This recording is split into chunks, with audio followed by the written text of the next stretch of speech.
All right, welcome back, guys. Welcome back to yet another TapDaddyBeats stream. I hope you guys are having a good Saturday. We're going to be making some beats, bangers, and bops like we do every Saturday. Oh, we made it. Made it to stream. Hell yeah. Oh, man. I want to dive into something big. I was kind of sifting through like piano samples and stuff earlier. I found something that I think I want to kind of pull apart today. It should be good, man. It should be really good. But yo, before we dive into all of that, I wanted to show you guys.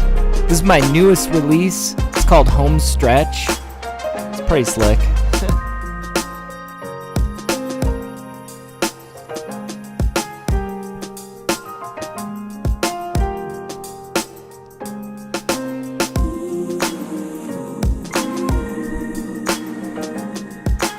I want to make something to rival this today. I'm quite pleased with this track.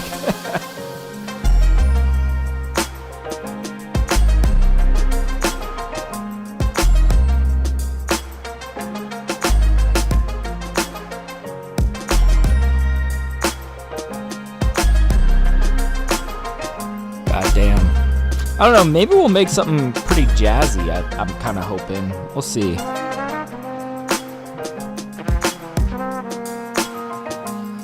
But anyways, let's put the pause on this and let's just get into Ableton. Let's not waste any time. Let's just give ourselves the full 3-hour block to just dive into something. All right, so let's listen through this sample. See if it's as dope as I found it to be 15 minutes ago when I found it.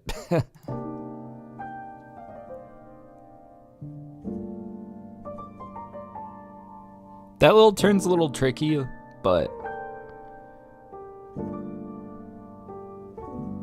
Oh, I love that turn.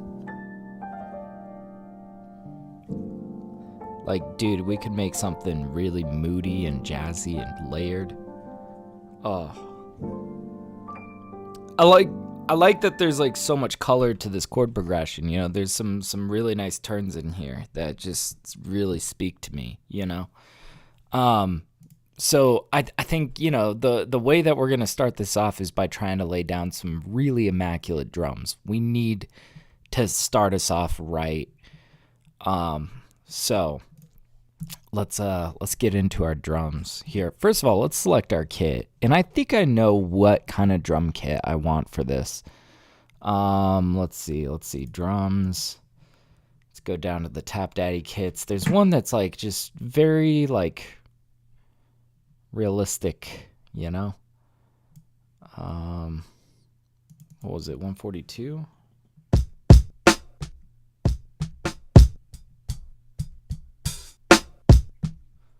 That's a good one. I think that's it. Yeah, these are pretty much the same kit. I think this one just has a slightly different secondary snare. Okay. All right, so let's hear this sample again.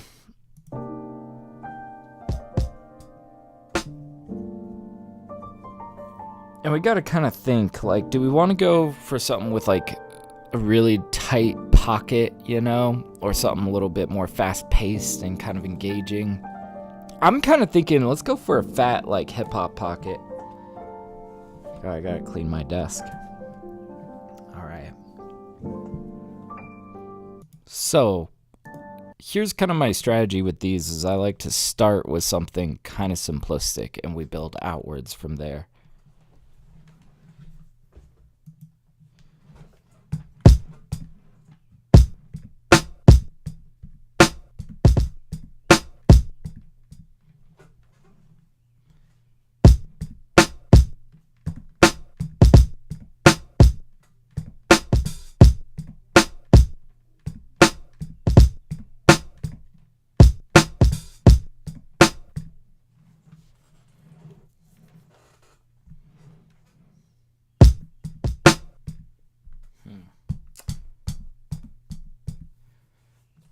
really trying to think about what pattern do I want to start with.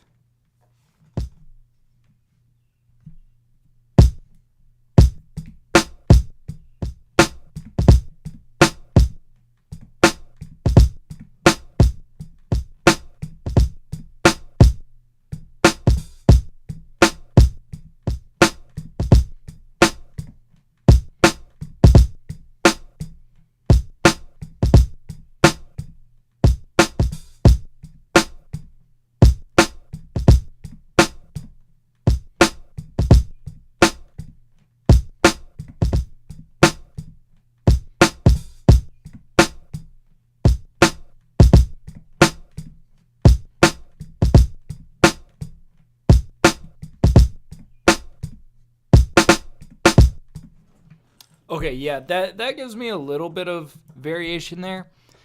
But I think we're gonna want to like I think this will be a good starting point, and we're gonna like really build outwards from there. So let's go find the end of, where was that double hit? That's the downbeat on 1. Okay, and then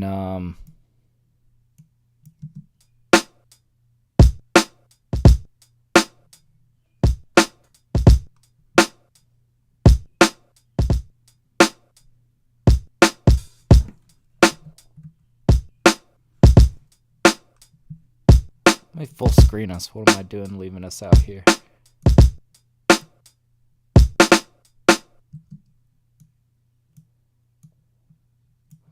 So we're gonna make sure that this loops on itself.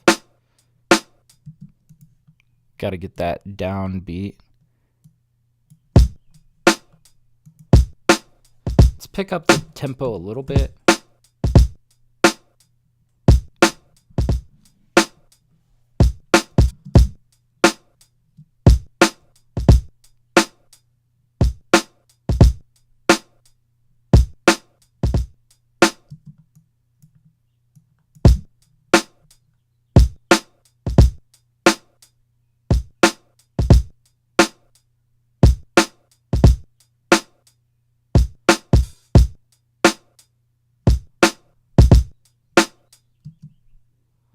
Okay, so now we're going to come in with a bunch of like secondary snares.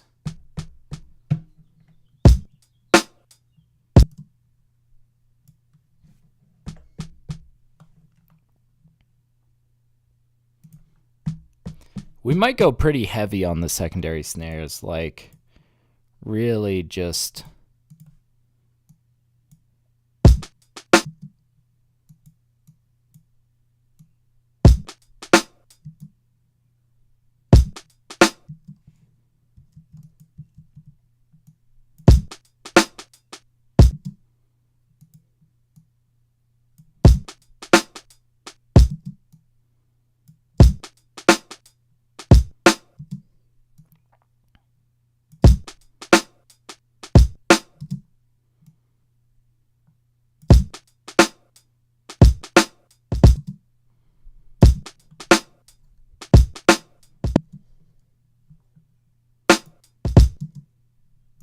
And then we kind of like open up over here.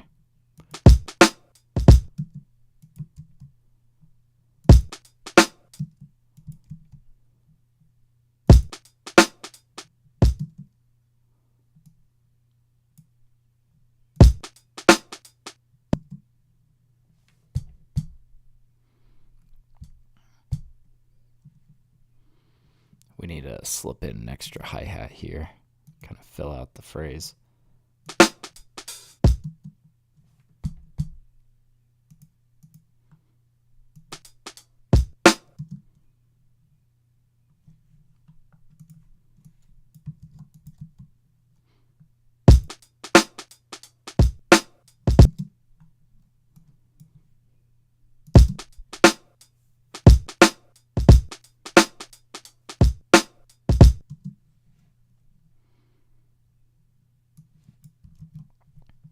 Okay, and this could be fun. We could kind of process this in a couple different ways.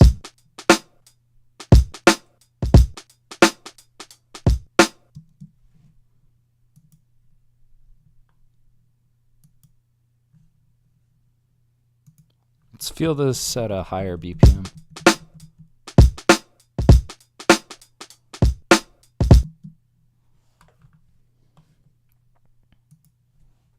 We'll kind of bring this down. Let's kind of hear it with this guy.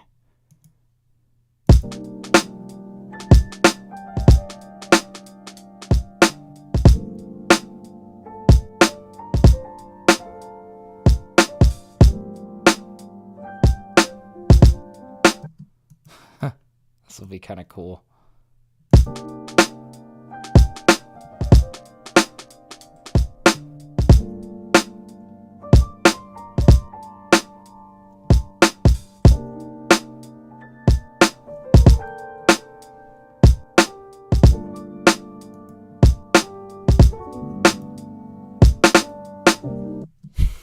I can tell this is going to actually be pretty slick.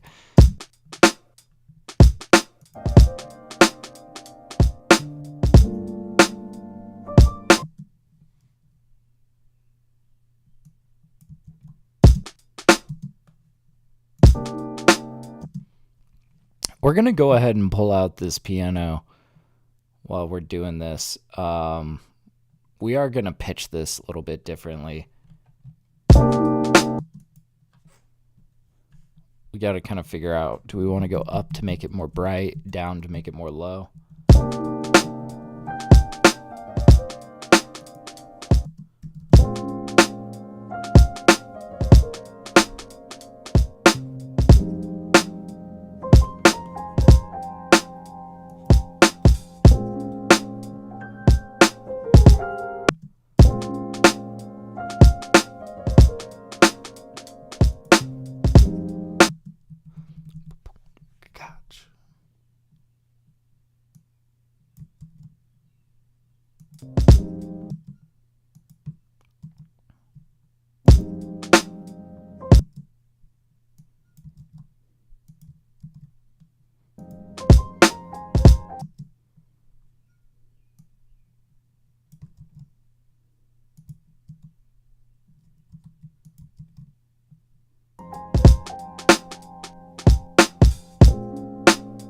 Nice. And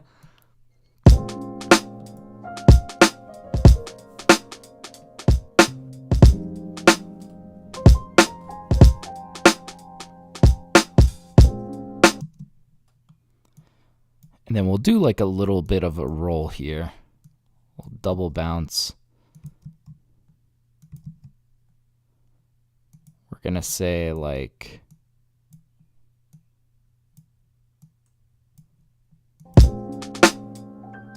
oh, that's kind of interesting. So I was planning to kind of tighten that a little bit more, but this is kind of more of like this triplety. I kind of like that sort of stutter into that. Okay, that's kind of interesting.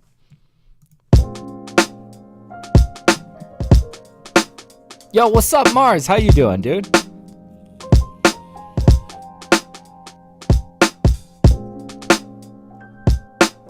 You got here just in time too. We're starting to we're just laying the foundation, man.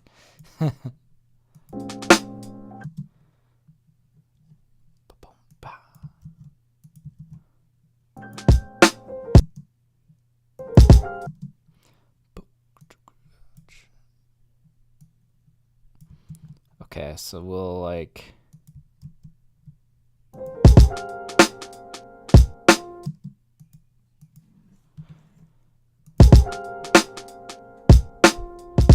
yeah, what's up, Signature? How you doing, man? Welcome on in, dude. Hell yeah, we got the homies here. Happy weekend to you as well, man.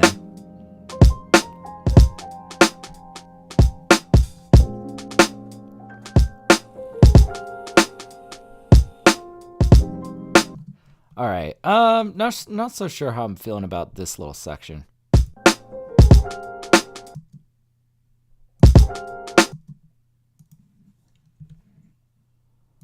Maybe we'll do something more like,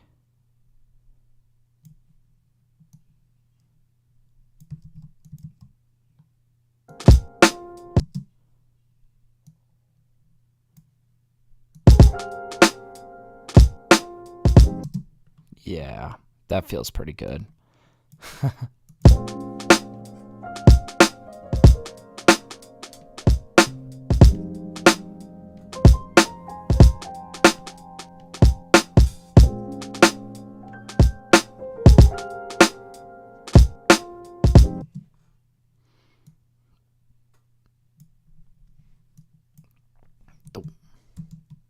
Mean to shorten that, I just mean to grab like a couple of these.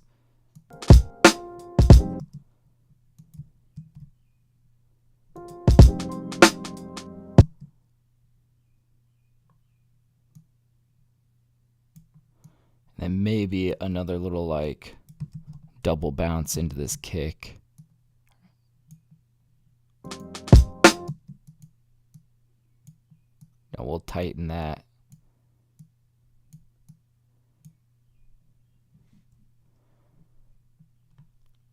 In fact, we're going to get a little bit more fill heavy, I think, over here.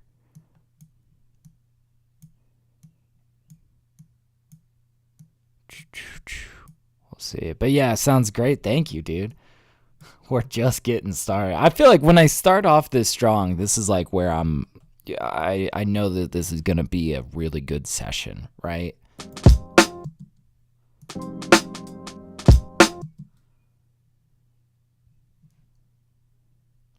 See, and we could do like maybe a hit down here.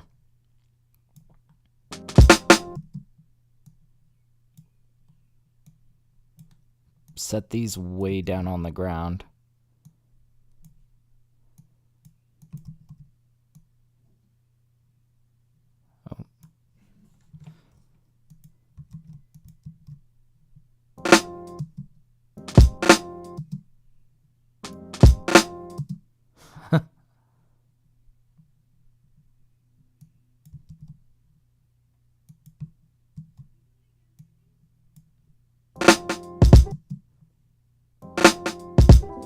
There we go. Yeah, feels real. Exactly. That's kind of the point, you know? And you know what's kind of cool about if we start this reel, if we dress it down in any which way, it's going to feel even more like, oh, this was sampled, not like, oh, we built this from scratch, which sometimes I think is kind of the key to it.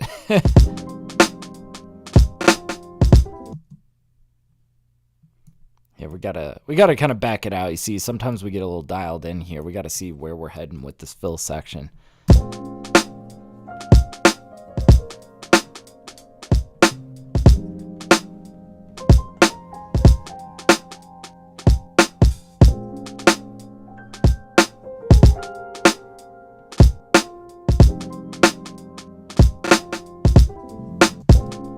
Okay, yeah. So we are kind of jumping in to the big fill section a little bit early here, but that just means we got to go crazy over here.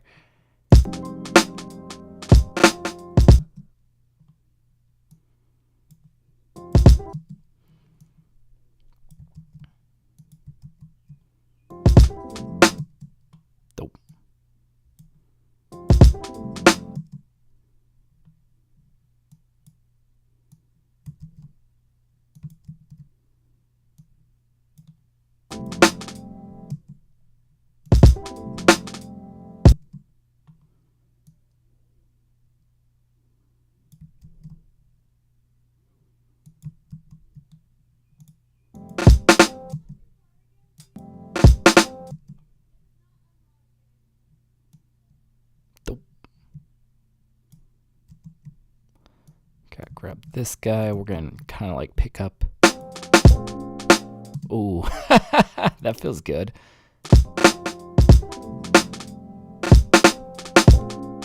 Woo!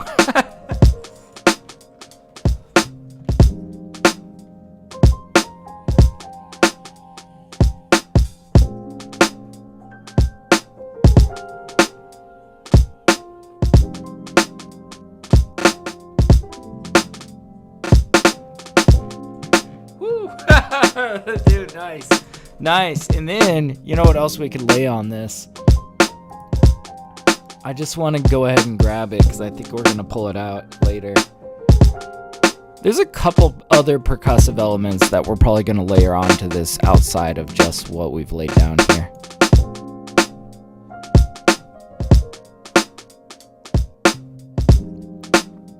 All right, let me get splice instrument going.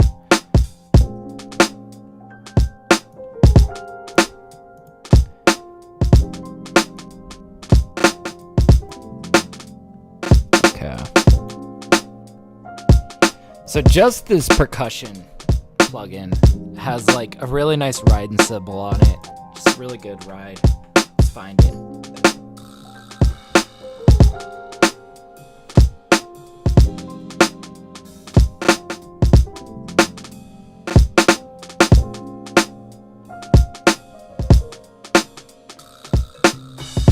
There's a second ride.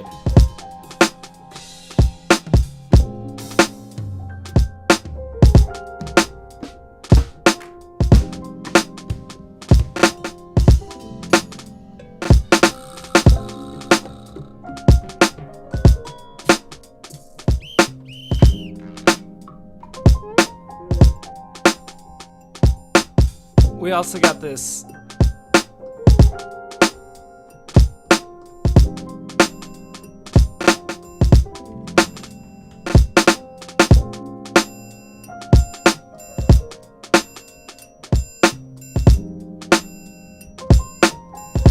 we might do a little triangle something, you know, a little later, but let's just get the ride. What's up, Chocolate? How you doing, man?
Okay.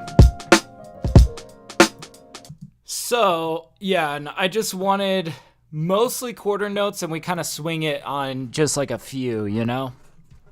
But yeah, you know, I see Mars saying, you know what's interesting to do is to make two separate stereo channels with separate reverbs for the left and right to give that room mic feel to the drums. That's interesting.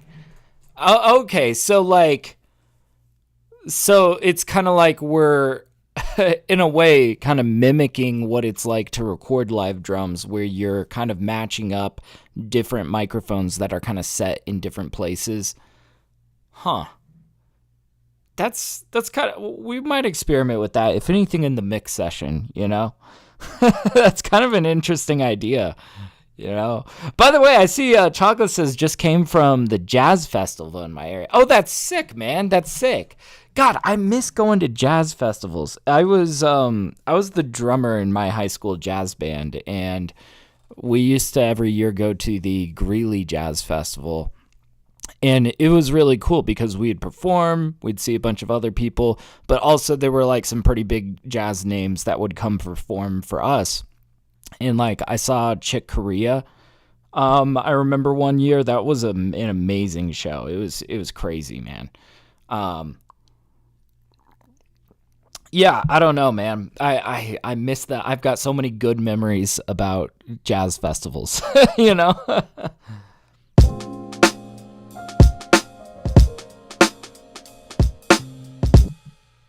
Okay, let's tighten this up.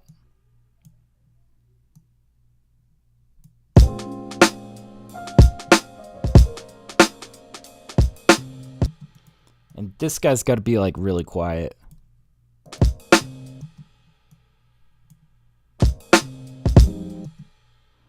The it's okay that these are kind of lagging behind a little bit, right?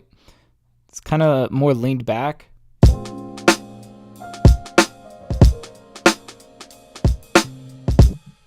See, by correcting everything that you possibly can, that's how you kind of like make your music feel less human.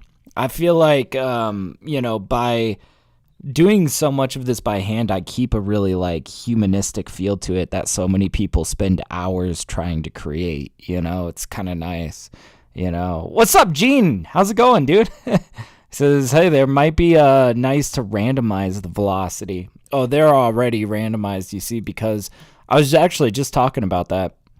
See, I do it by hand, so we already get a slight variety in these. But right now we're going through and being very intentional with like these swung notes, right? We want those swung notes to like be very quiet on the pickup note.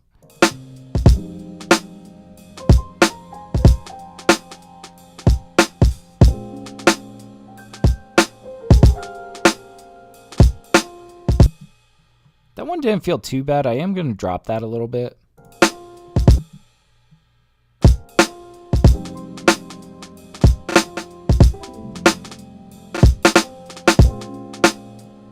We'll drop that note.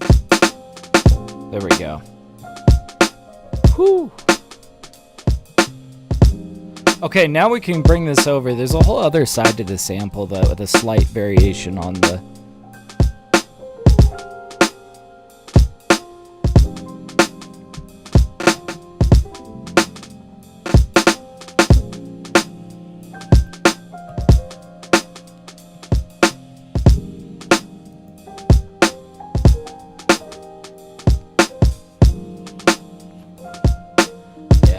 No, you're all good, Gene. Well, come on in, dude. How's your day going? All right.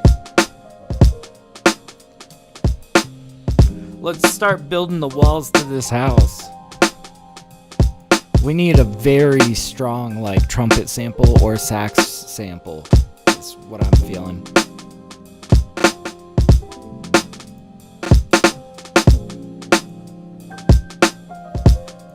We're going to dig in trumpet first. I usually just dig in the genres of like jazz or soul. I wanna just jump over to R&B for a second and see if there's maybe a low-key trumpet lick that we could just grab.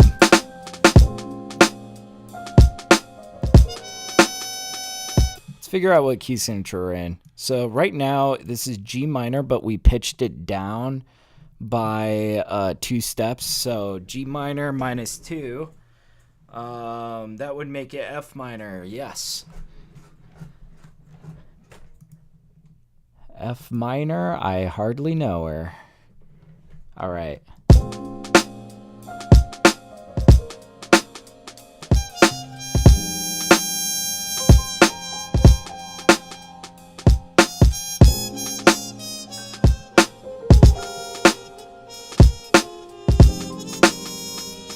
Oh, we're getting there. We're getting closer.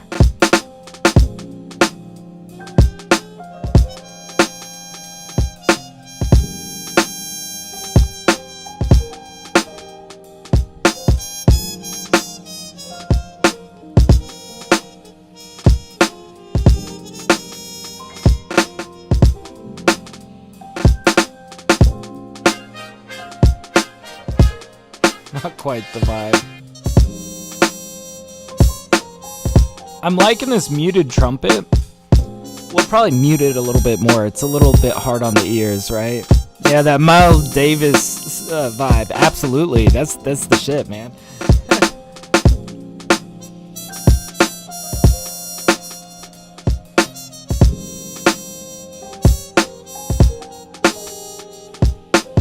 Man, one of my favorite hip-hop flips of all time, Pete Rock, I, center of attention. He's got a beat on there where he just loops Blue and Green by Miles Davis, and it's like the most haunting piano progression you'd ever fucking hear.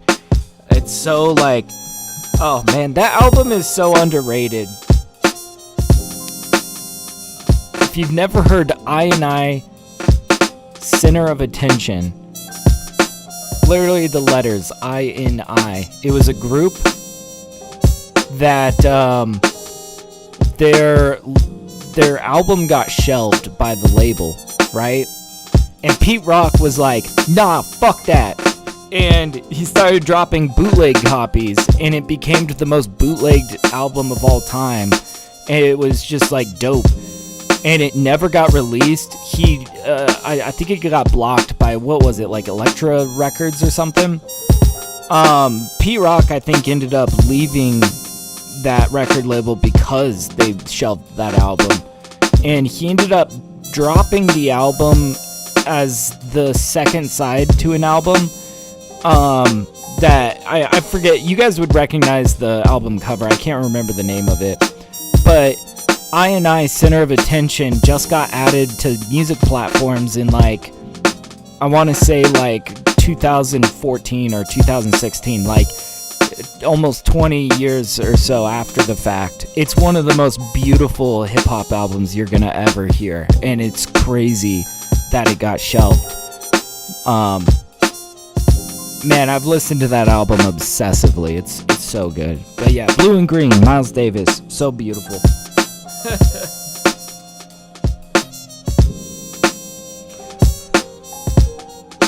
Dude, this is beautiful. I'm liking this trumpet lick. Yeah, P-Rock has some mind-boggling sound palette plus swing to his tracks. It's true. It's true.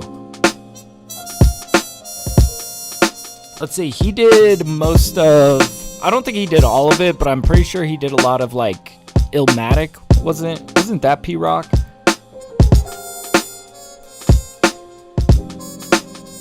Another super influential album that I've like obsessed with over decades.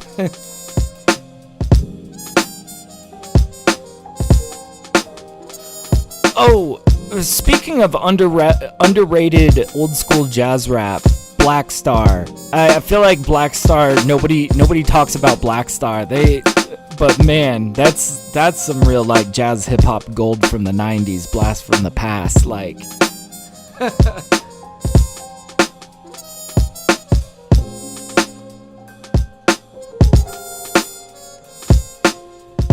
I don't know, man. I just fucking love hip hop.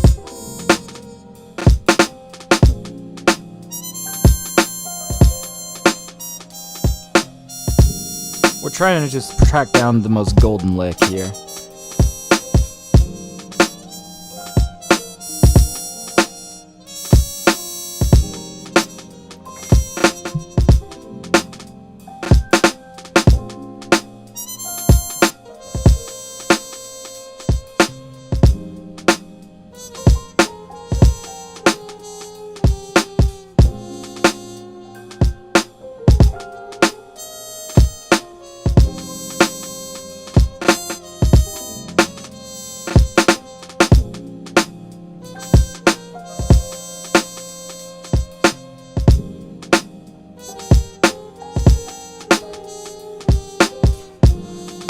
But yeah, so true. The difference between like a painter and factory worker.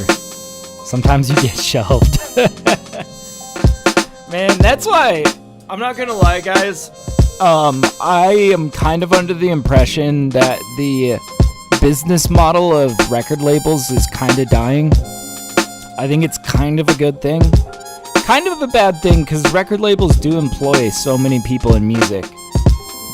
But from my experience is I'm seeing so many artists funding themselves and succeeding at it, and then owning 100% of what they do. So like that's what I do right now. Is like, honestly, TapDaddyBeats is a team between me and my wife, and we both like throw ourselves at it, right? And I'm like doing music production, live streaming, of course. I am also a mix engineer, so that kind of helps pays bills a little bit too. I sell beats, and I do all the content stuff. And then my wife, she manages my we're gonna keep this looping while I just talk about this. So she manages a couple of playlists. It's Jazz and Chill Morning Hip Hop. It's almost got 10,000 listeners. After Dark. These are all of hers. But not only that, she also plays quite a role in the creation of like albums and stuff, because we both have ears on my demos, and she's got her finger on the pulse of the marketing. She runs all of our ads and whatnot, and she'll sometimes piece together like Return to Earth was totally her idea. She was like sitting on all of these beats for me, and she's like, dude, you've got this like space themed album. And we talked about it, and we kicked around a bunch of ideas, and Return to Earth came to fruition. That hit pretty nicely. Last to Leave Earth was one that I was surprised that she hit. This one's like a little bit more off the wall of an EP, and the title track to it like absolutely took off. 190,000 is not bad. It just did so well. But point is, we don't have label money, we are the team. We don't have the team, right? So we kind of just have to be our team. And what's great is we own 100% of our masters, so we're putting our own money in, we're getting all 100% of our money out, right? And I just think it's smart that artists, it's never been more accessible to learn how to do marketing, to learn how to mix your music professionally, to learn how to do all this stuff. I think you're so good. You're so golden if you can make it work on your own, Yeah, Mars says there have been a lot of former studio owners on social media begging people to come back to the studios. Yeah, I'm not gonna lie, studios have taken a hit, and part of it's just the music gear has never been more accessible, and there's all the knowledge that you need to make an album is out there. But I will say though, I think that people are maybe underestimating what studios have to bring to the table. It's not like, yeah, the equipment itself is really nice, but really what you get when you go to a studio is the expertise of the people running it. And, I don't know. I think that there's a lot of people that are mixing their own music that honestly should be hiring a mix engineer. Because they're just like, if you are not yourself a mix engineer, you probably should be hiring a mix engineer if you're trying to, like, really put your money into your music, If you're trying to show it to a bunch of, like, to mass audiences, it should be professionally prepared, right? But I don't know. Like I said, though, these things are so accessible nowadays. So accessible. It's never been more accessible. It's kind of a good thing. Also, kind of like, it's weird. It's just shifting, right? But yeah, Mars says the problem is that the studios were always price gouging artists. Hence the reason we had such a huge push in new software to allow people to mix and master from home studios. It always has been expensive, but also when you look at the price of the gear that you usually find in those studios, you might be working with $1 million worth of gear when you're in a fully fleshed out studio, which we don't have in our home studios, and that's kind of a bit of what you're paying for. The equipment is super expensive, like the professional top grade equipment, but you can make things work with like a Focusrite, in your home, right? Yeah, Gene was saying, I feel like artists need more and more to be a full brand: music, merch, content creation, live shows, networking, but mostly having that community. But that's the thing, is it's never been more accessible to actually be able to do that all yourself. It's just a lot to manage, And I think that a lot of people struggle to like get into that space where suddenly they can take their music and create a business out of it, And I think that for a lot of people that feels gross. It's like, ugh, having, making music a business? It's like, yeah, dude. That's what it is to be successful in music, is to support yourself through doing music so that you can continue to do that, to really make that what you do and not waste away working at Walmart or something, But it's easier said than done. But yeah, the studio's argument is that they had the professionals that had knowledge of how to do it right, and that's still the case today. But artists found it was the expensive equipment that made the difference. It's kind of both, it's a little bit of both. Well, and that's why other artists are saying make your own master and still send off to compare them both. Hey, that's actually a valid strategy. Yeah, hence why they've been doing physical modeling. Yeah, I think I just mixed so much of my music to a point that people started to ask me to mix their music, and that's how I became a mix engineer. I started with really small jobs.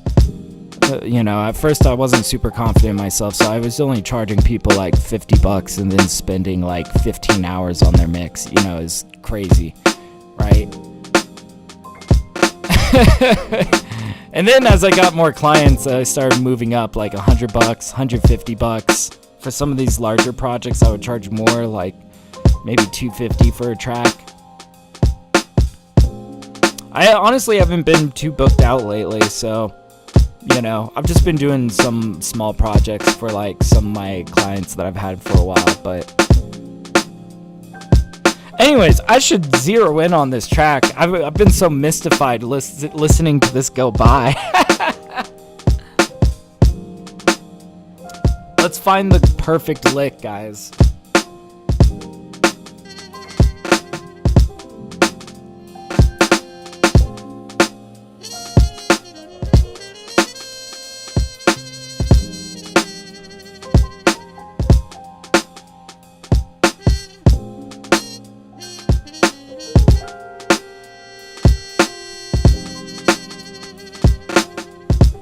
Yeah, you like that Russ model? Well, he does kind of embody like what independent artists are doing.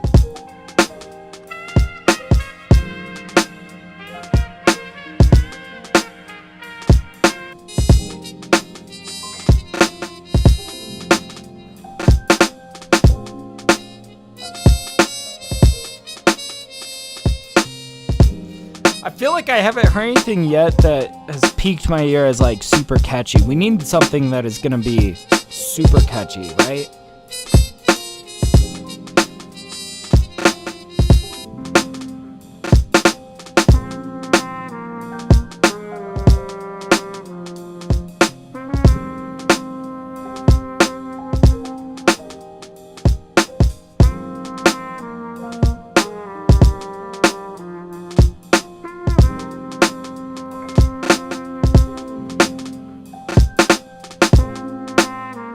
Oh, this is kind of sick. Yeah, the first two bars are fire.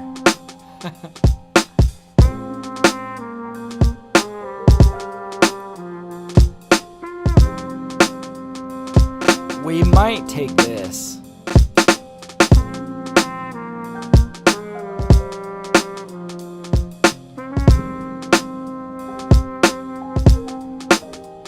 And it's slow enough that we can dance around it with a lot of stuff.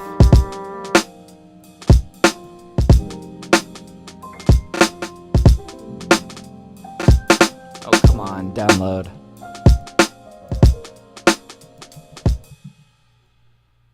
Download this, dude.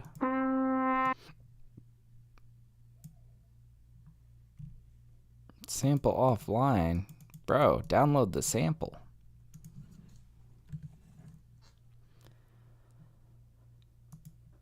Let's see if I go try to grab this from our likes. Downloading. There we go. Here we go. We'll turn this way down.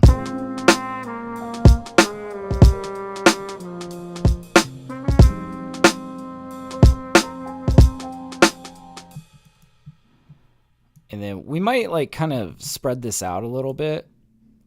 I'm thinking like and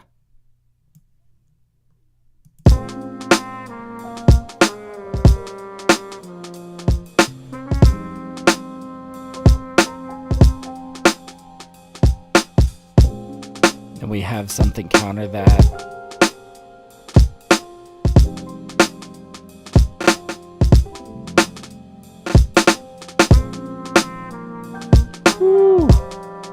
Yeah, sounds good. Feeling like you're on the deck of a yacht, watching the sunset, pina colada in hand,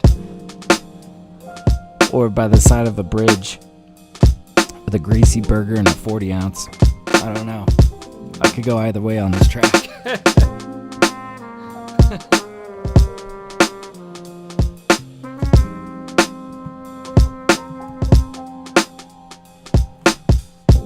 What if we had this trade-off with a saxophone? And I'm thinking we're going to also have to bring in some strings. We're going to go quite sample heavy at first, and then we're going to start dressing it up.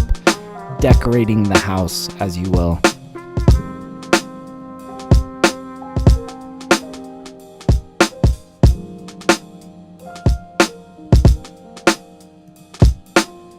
We're going to go R&B saxophone.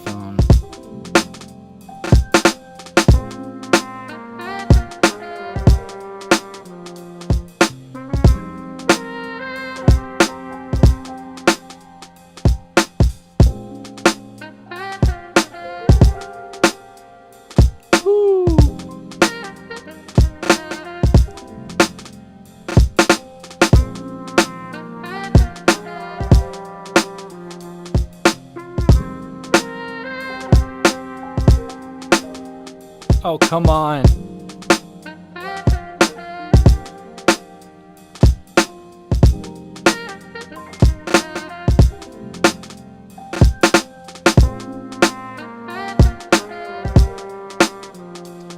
I'm thinking, oh, I love how that counter is right there. Okay, so let's not overthink this. This is fucking golden. This is so beautiful. Let's turn this down a bit.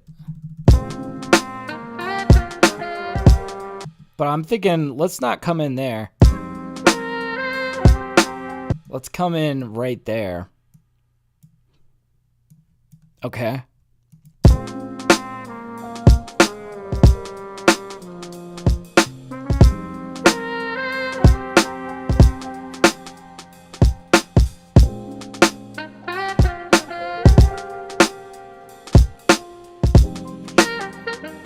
And you'll notice there's still a lot of space in here. I'm hoping to come in with other sample details. Like I want strings to kind of like slide in maybe on the second half of this.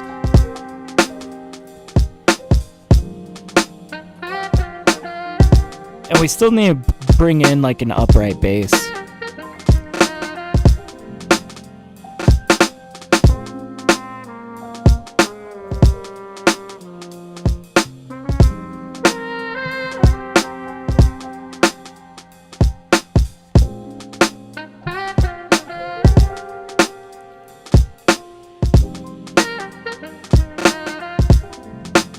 Oh, this is so golden.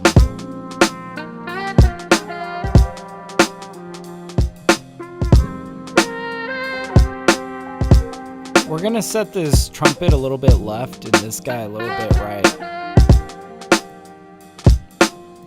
Still keeping them mostly centered.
I'm not sure if I like how it's like oscillating.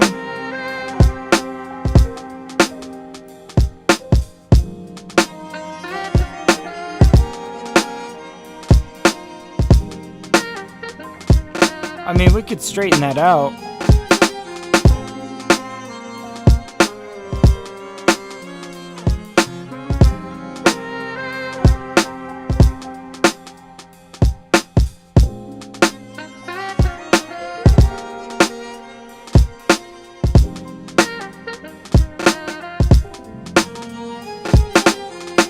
This is too good.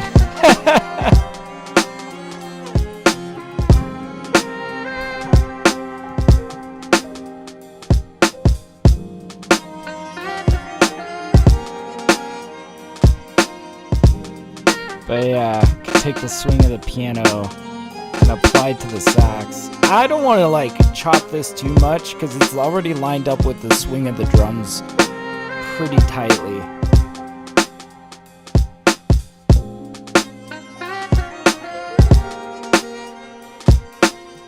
Let's take this. Let's really bring this down.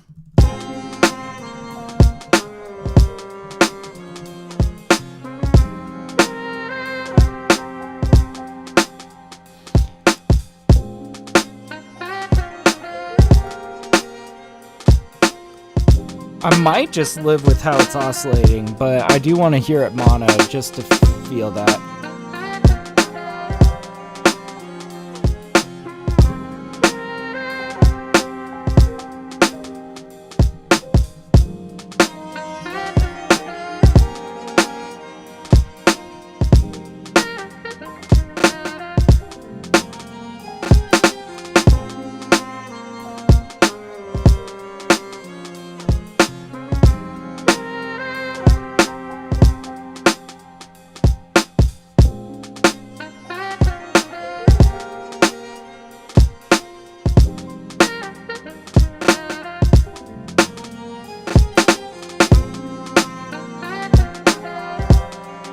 See, this way we have a lot more room in the mix, but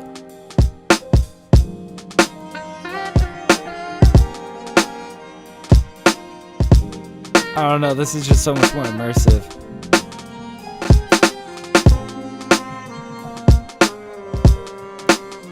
I want to apply a smidge more reverb to this.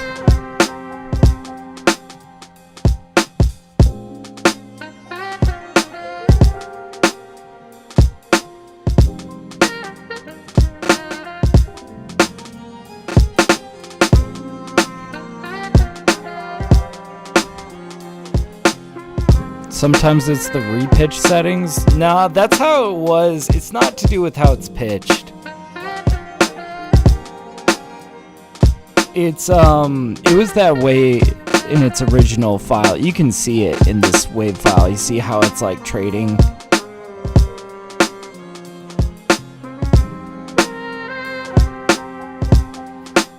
That's just how the audio is. So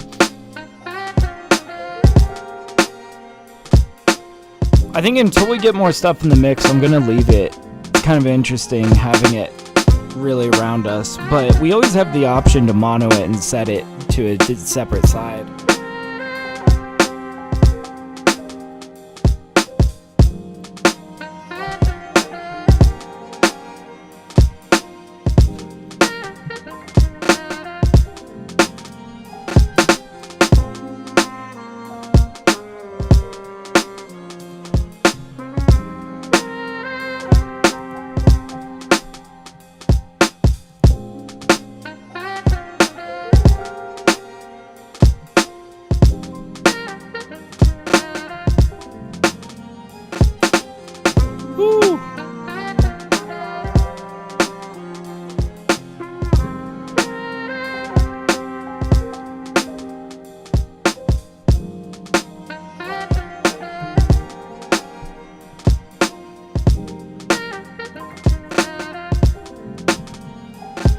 Okay.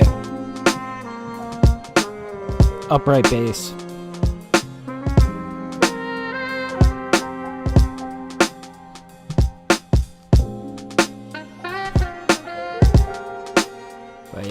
think it sounds good. Yeah, I'm glad. Yeah, me too. I'm vibing with this quite a bit.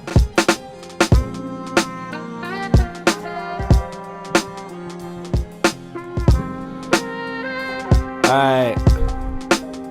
Let's get a bright bass.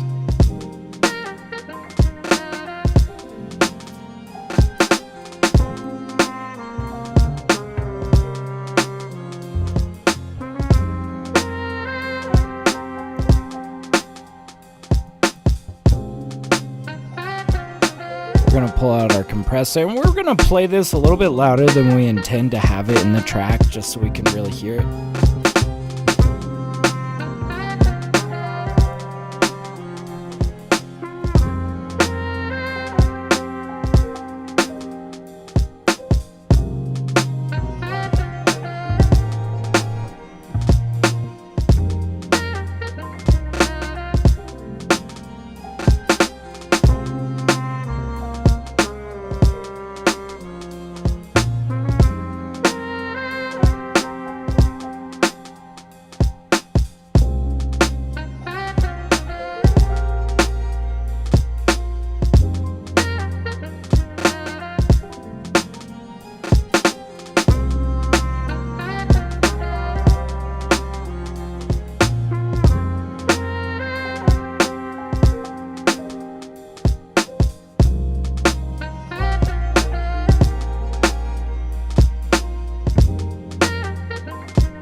Simple. We're not trying to overcomplicate this. So yeah, we're gonna do like this.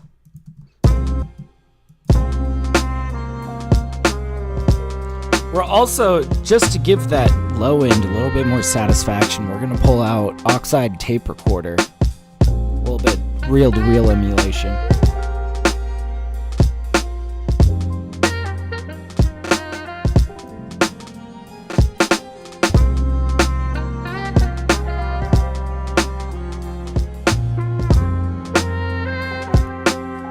Turn this down a little bit. In fact, I might pump it up, going from the LA2A to the real.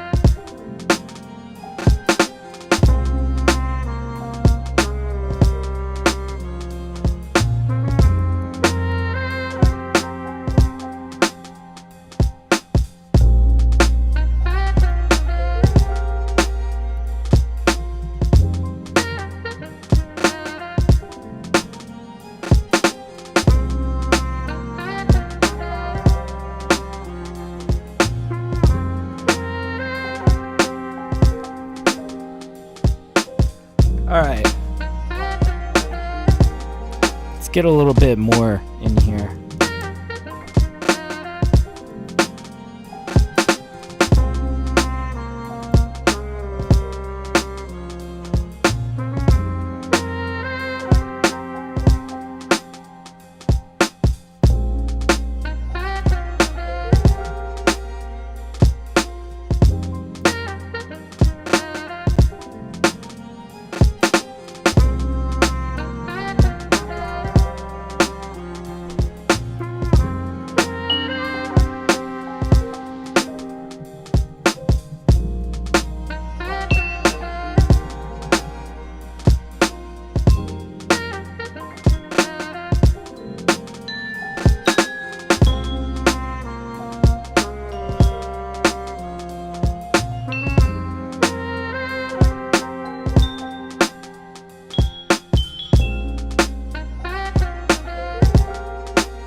couple like flam cut stuff like that.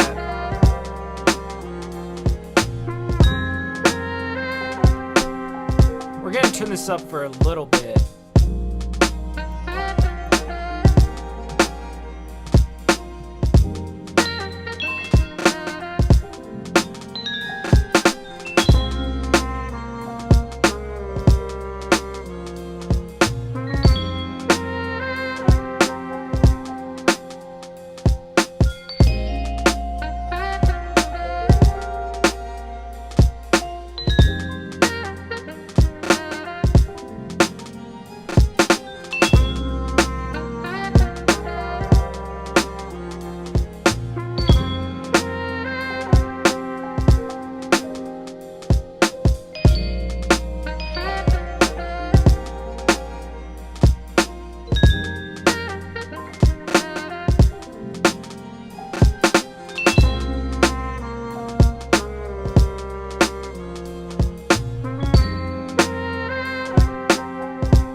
Okay, that might have been it. Let's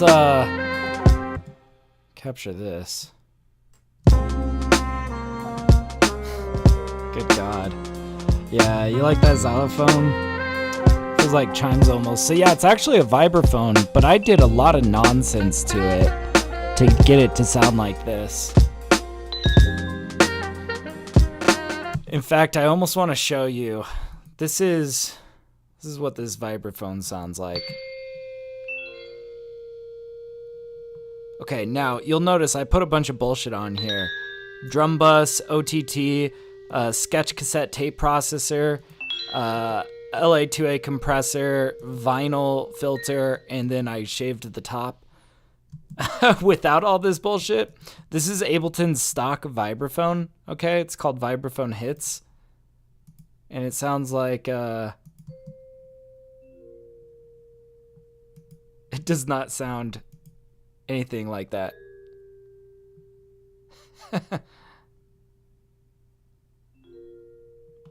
Right?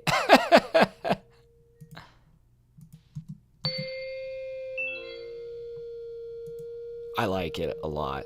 I saved this. You see, I made this monstrosity, and then I just went over here, I clicked this little floppy disk button and saved it as TapDaddy Vibraphone.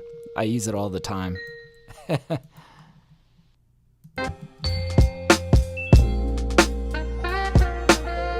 Yeah, the detune echo is wild. Yeah. I think that's coming from Sketch Cassette. That is this guy.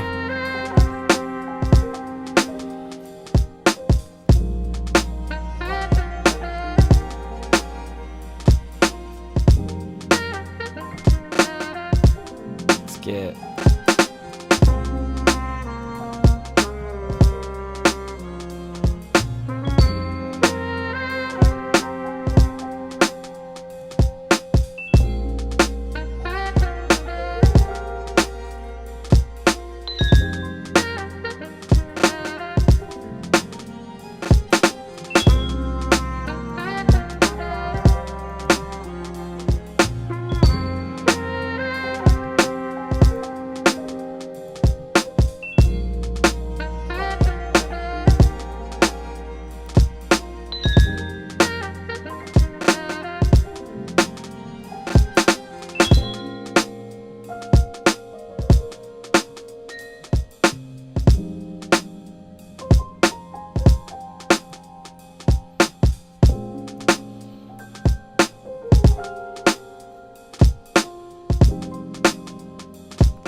gonna need something.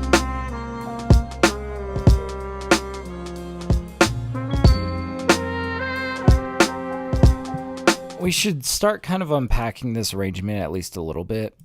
I think I want to pull this out 8 bars. We're going to use the second half of the piano intro. We're going to get this lead in.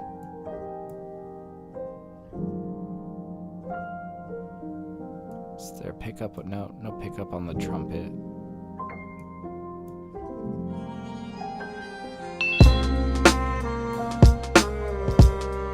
Okay, well that's a start. I think we're gonna want to do a whole lot to this intro though.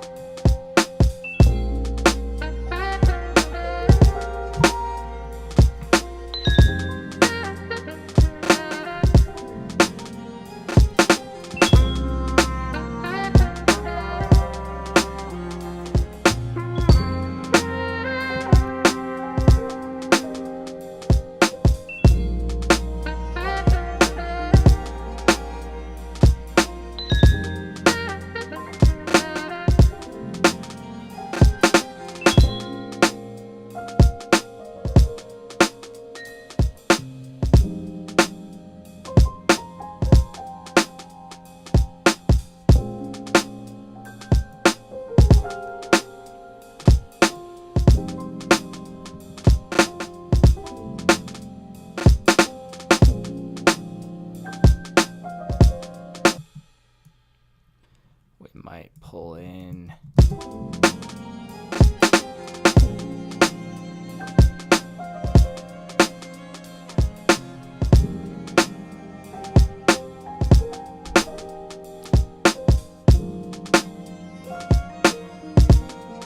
I don't know, I don't want to overuse this, you know? Gosh. Okay.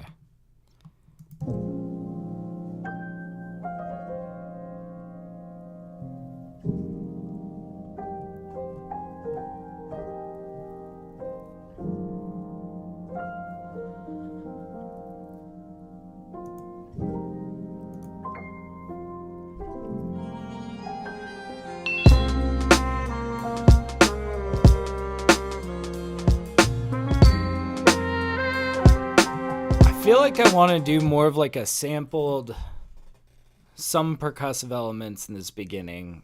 We'll see.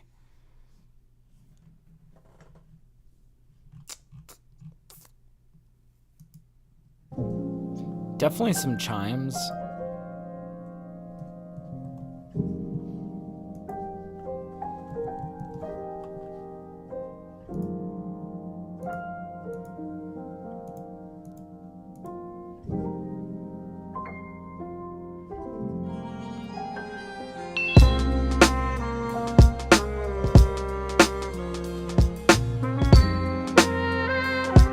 See, I just feel like we drop them into too much too quickly. Like, this string might even be coming in too early. We need to preserve momentum here.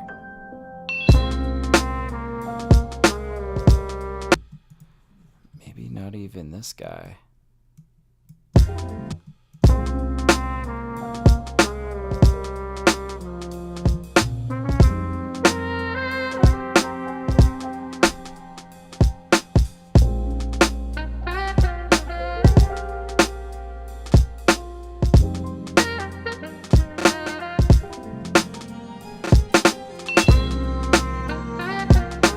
That's better, right?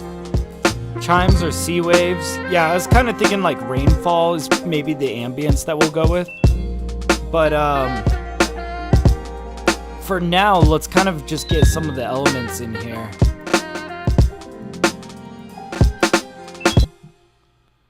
Okay, I liked the pacing of that a lot better. You see, we need like a conservation of energy here. Okay, let's unwarp this.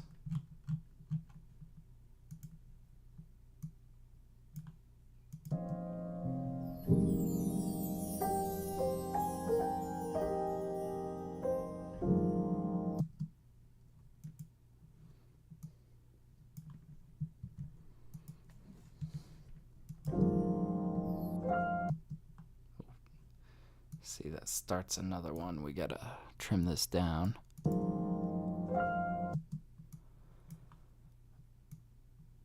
I'm thinking this will be kind of like a midpoint element in the intro.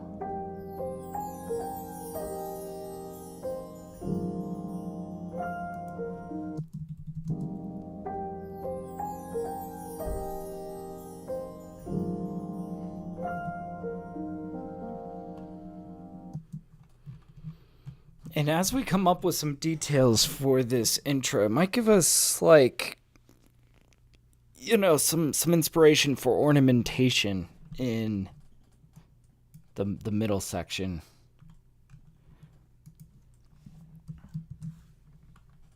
I also, okay, so like one thing that I kind of want to do is I recently got that sample pack, that vintage sample pack. And if we listen to some of the samples in here, you'll notice that there's like some interesting ornamentations, you know, stuff that's kind of background. And luckily I have stems for all of these, so if we hear something that like piques our interest,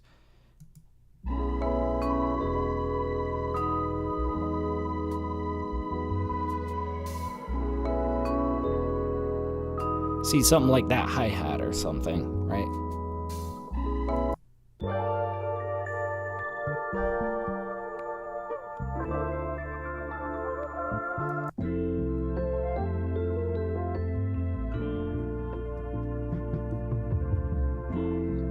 Or just like that drum fill. Bum, bum, bum, bum, bum, bum, bum. I don't know, let's try that out. Let's see what we got here.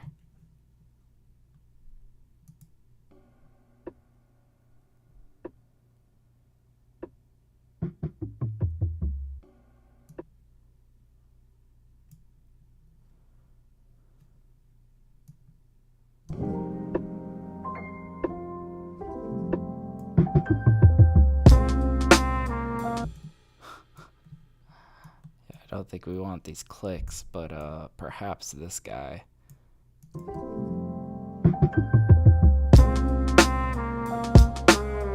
Come on, that's kind of cool.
Or just like that high string could be something that we could maybe play with.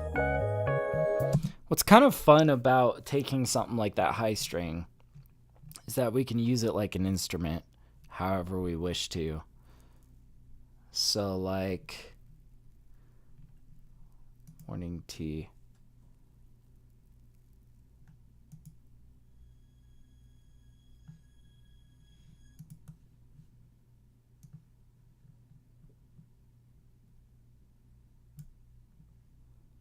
Start at mid.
Muffled?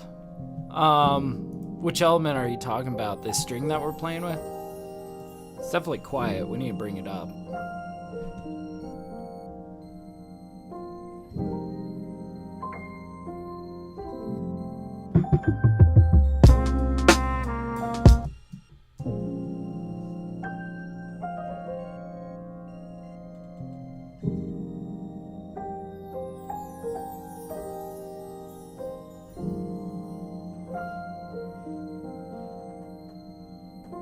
The bass at the intro? Well, there's no bass in the intro. Are you talking about that drum fill?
I don't know, I kind of like the contrast to the big drums.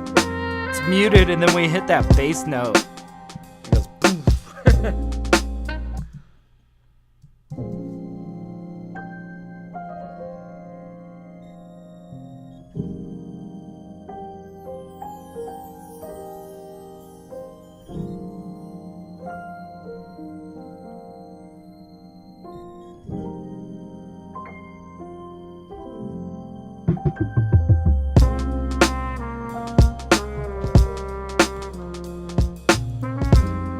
Getting close. I think there's just like a couple notes in here that I want to edit. And ultimately this is going to be just like one layer. Do we want to maybe like...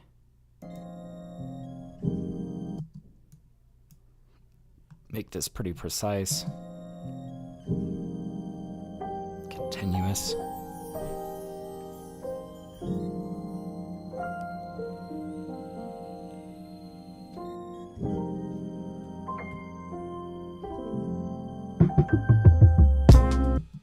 We'll cut that right at the intro. Whew, yeah, muted and then pristine. It's kind of about contrast, you know? I swear, I feel like everything that is divisively good in music is centered around some sort of musical contrast that you're playing with, you know?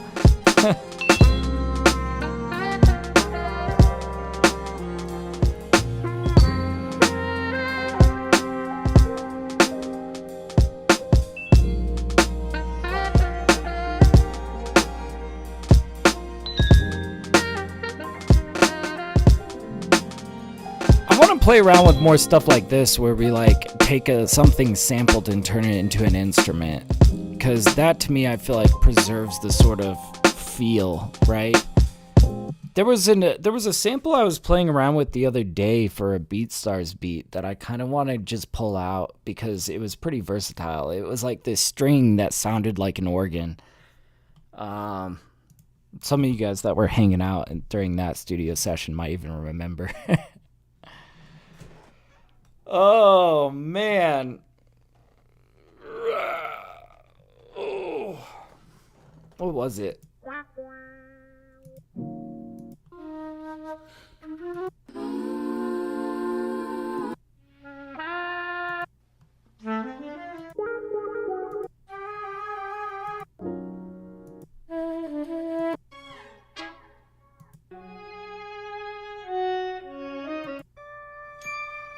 It was this I was playing with.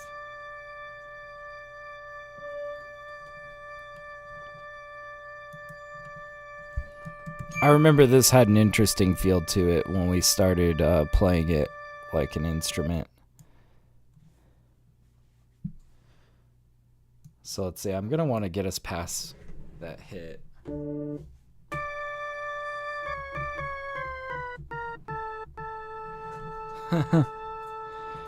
But yeah, sometimes sounds you never thought you would ever use sound great in certain arrangements. It's true, you gotta, I feel like so much of music production is just throwing shit at the wall, seeing what's gonna stick,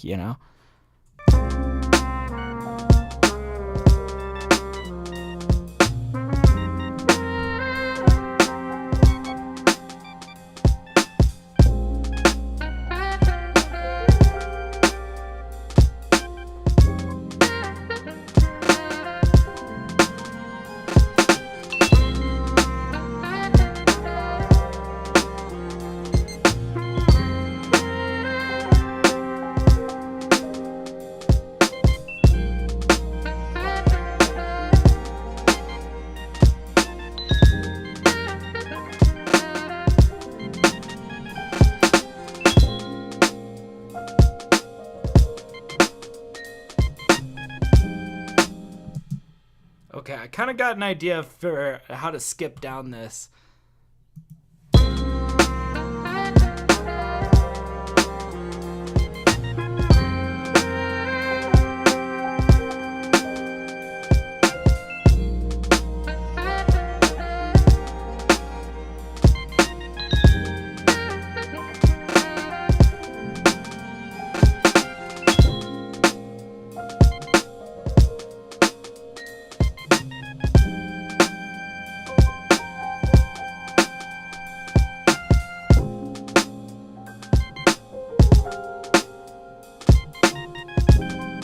Like I can't quite play that and as blippy as I wanted to.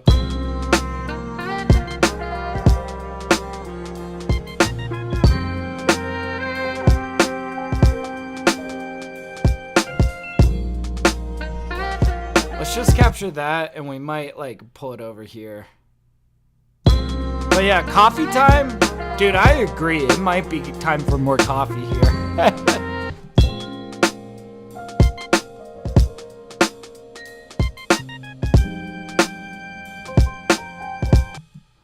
Oh, yeah.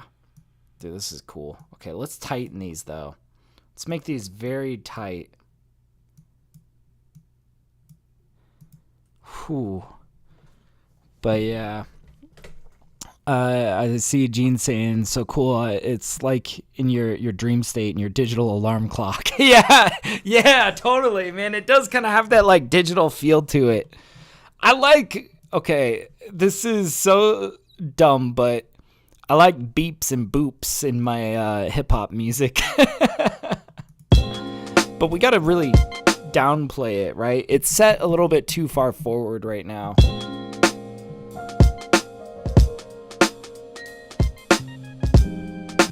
And you know what we could do to kind of make this more magical is I'm thinking, like, let's throw a massive reverb on it. Something that's going to sound even more dreamy. Like, yeah, we are getting woken up. Oh, where did it go? It's down here. There we are.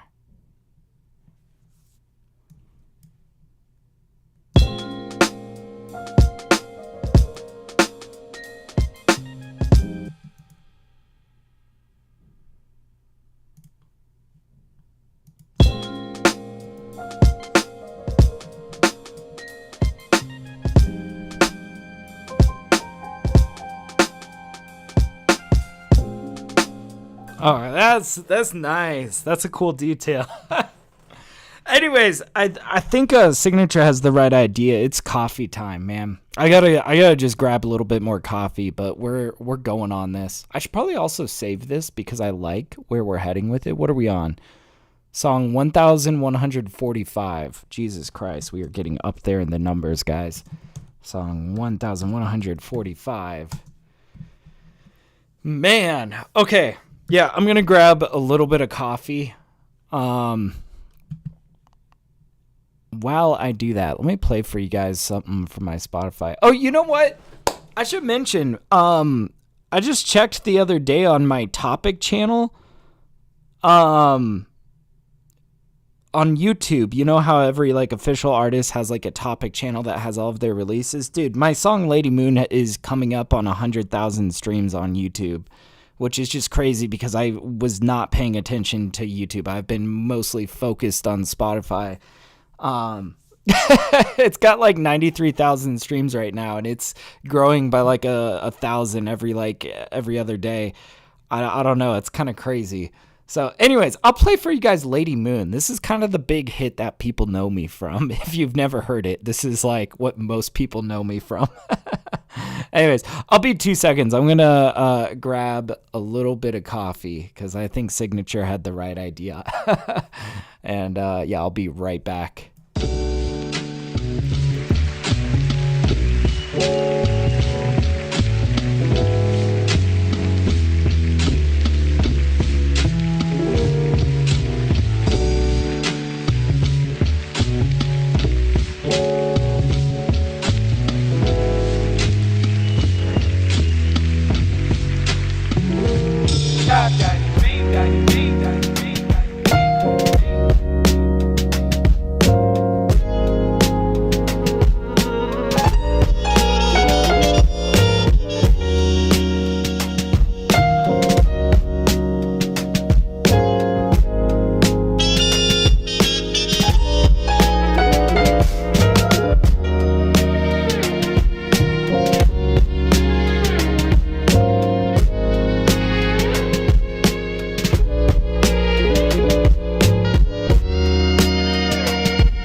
Alright, I am back.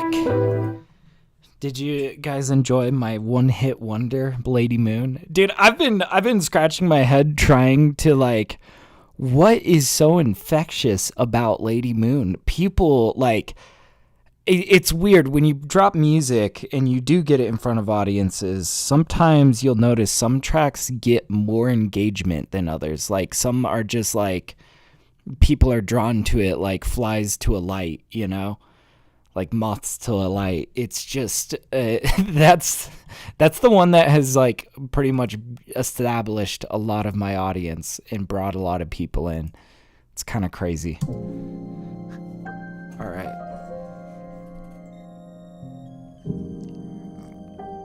Oh, hot coffee, man.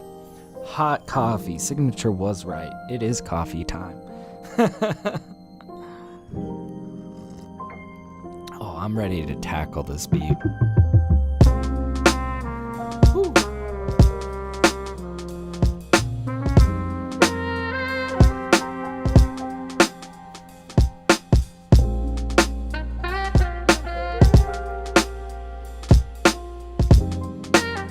I still feel like we have a little bit more room in this area to fill out.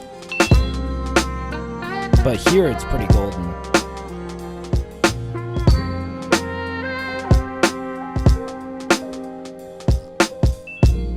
Yeah, that's why you need those next 1,000 tracks. You're right, Gene. Dude, Dude, that's honestly it. Every time you make a song, you're throwing a dart at the dartboard, you know? My strategy has been to, like, make as much music as humanly possible and keep a deep backlog that is much greater than what I am putting out, so that whenever I am choosing what is my next single, it's like I truly am choosing the cream of the crop. I have like 10 songs that would make good singles, but I am choosing this one in particular because this one in particular is, in my opinion, the best, you know? And I consult with my wife too. She has, she has really good instincts about which ones are gonna hit and which ones aren't. Honestly, she's got a better track record than me, so I've learned to really trust her judgment when she tells me, no, this song right here is gonna be the one, you know?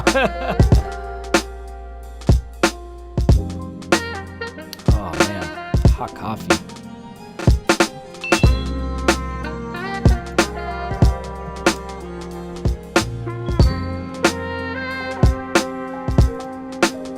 Maybe we could like sample a flute, get a flute in this next section.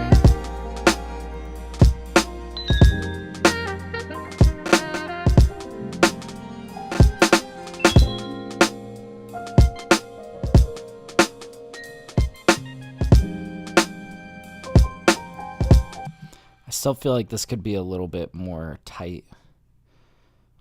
Maybe we do need to just like make these dead tight. And I'm also thinking we can make these a little bit more blippy by just boink.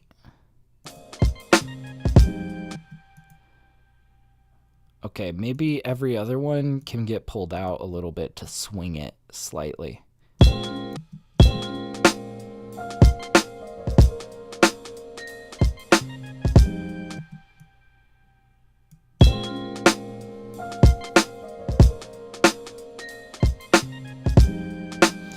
Yeah, and even those you don't like, basically. Yeah. Oh, man. Yeah, I'll admit, like, there have been tracks that I wasn't quite vibing with that my wife had to be like, no, trust me, this is gonna hit. Like, it almost started playing. I had second thoughts about Sounds of Sintra. Not that I thought it was a bad track, I just felt like I had better ones. And then she was like, no, I'm telling you, this is golden. This is exactly what's gonna hit. And sure enough, it was like one of my most successful tracks off of the low-key plan.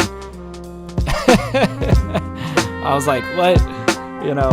But even the ones that don't see the light of day, like I make a bunch of tracks that some of them I really like, some of them I'm kind of meh about, you know. And I feel like even the ones that are kind of meh, it's like I gotta get them out of my system so I can just get on to the next one, right?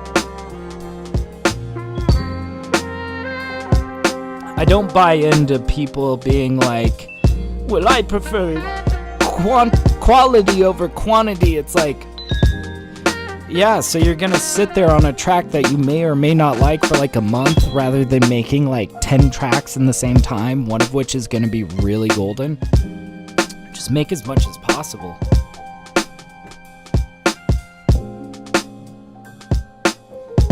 Okay. We're gonna grab flute, I think. It's up here.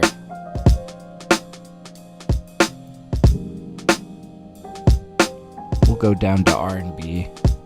I don't know. I feel like I haven't explored too much in the R&B genre on Splice, so I'm like trying to find little bits and pieces. Let's see. We are in F minor.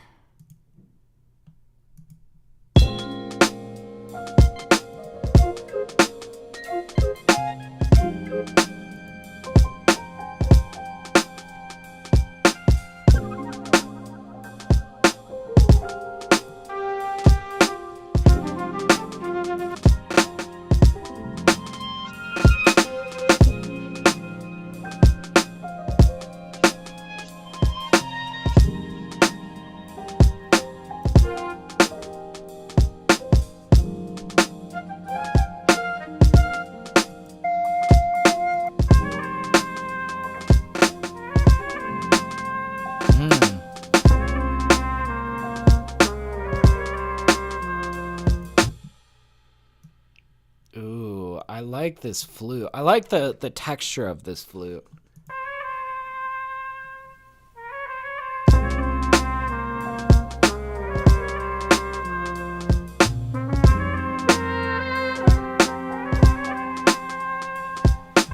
Okay, we're only gonna use like 2 notes of this sample, but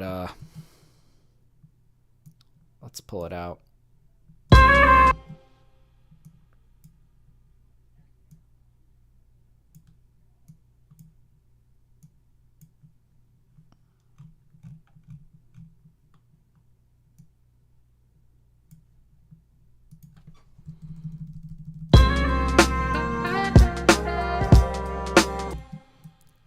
I like maybe doubling that up on this big.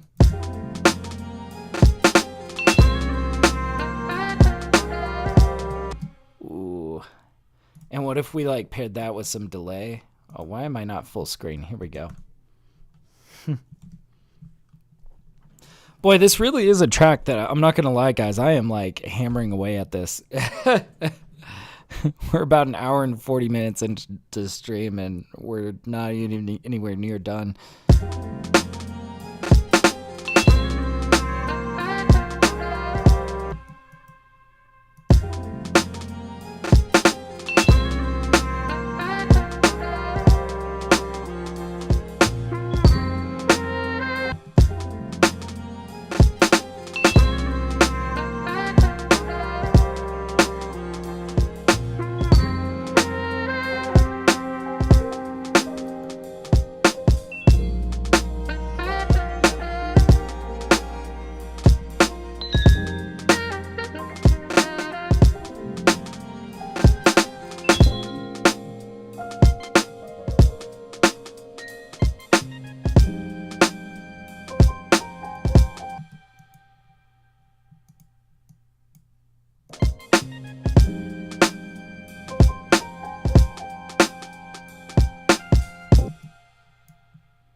There we go.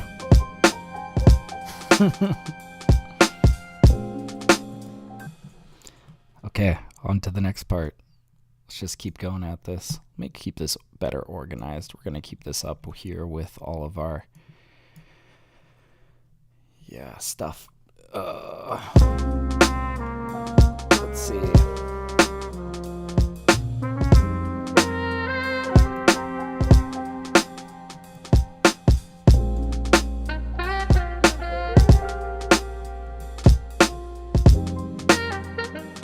We might use an organ.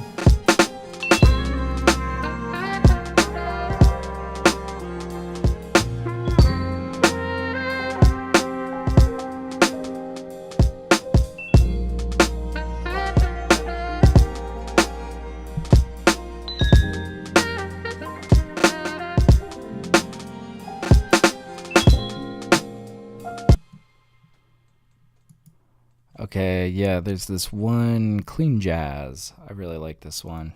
I don't know why I haven't saved it yet. There we go.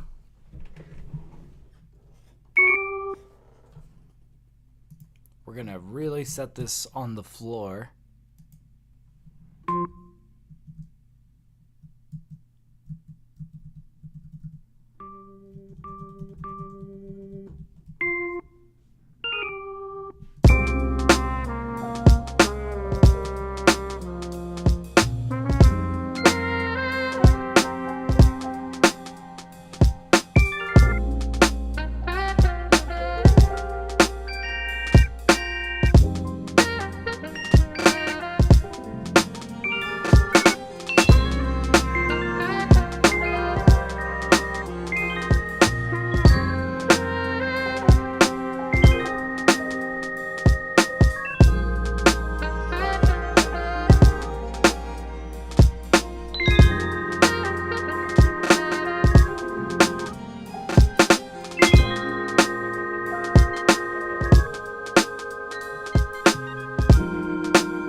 can kind of like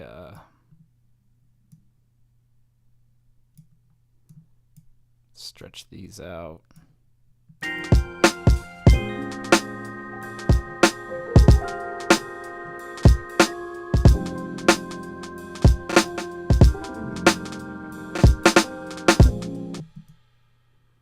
It's not bad.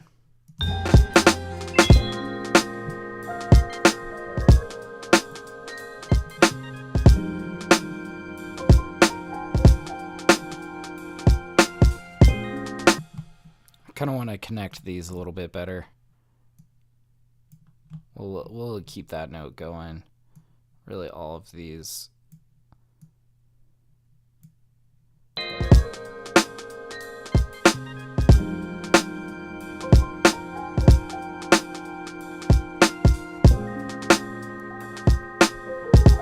But yeah, take it easy, Gene. Thanks for popping in, dude. Hell yeah, I'm glad you popped in, man.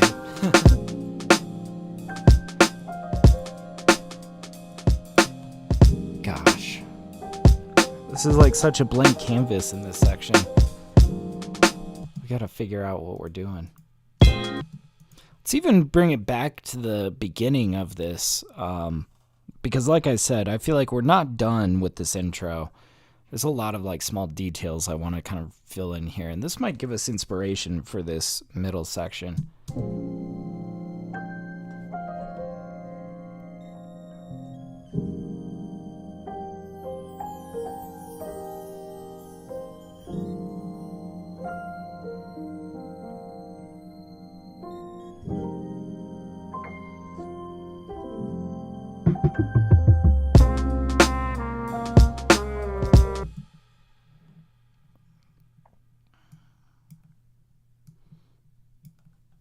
I don't know why I like keeping my intro section more at the bottom of my DAW.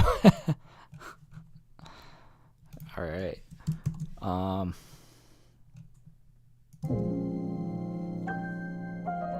thinking I'm just going to pull out augmented strings and let's see if we can get something a little bit atmospheric going.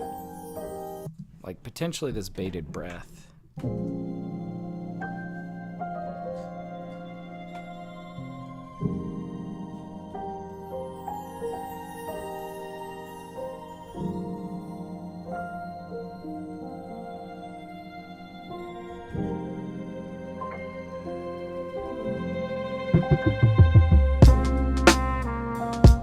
Oh, that kind of worked out pretty nicely with the swell.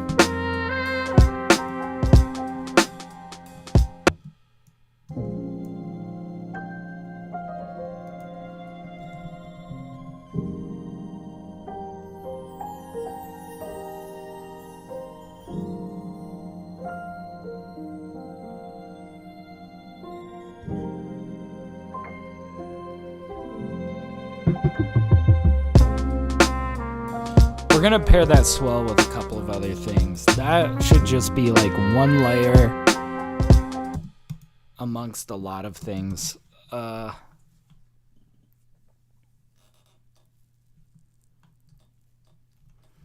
pull out X-Band. Might be time for air phase. Air phase 1. All right, let's see.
It's like, it's a cool sound. I'm just not sure exactly how we're going to use this.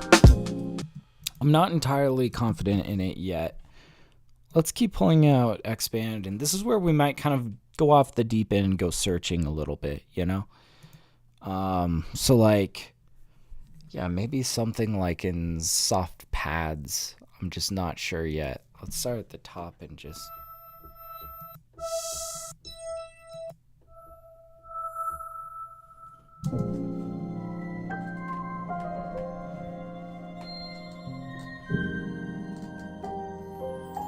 This one's not too bad.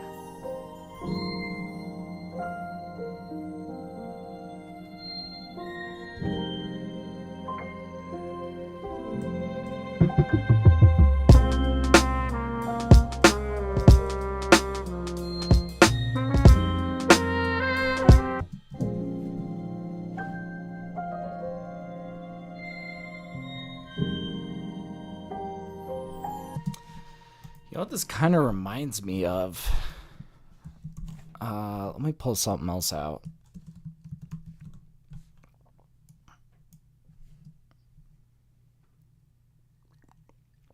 Maybe we'll pull out the Broken Prairie organ.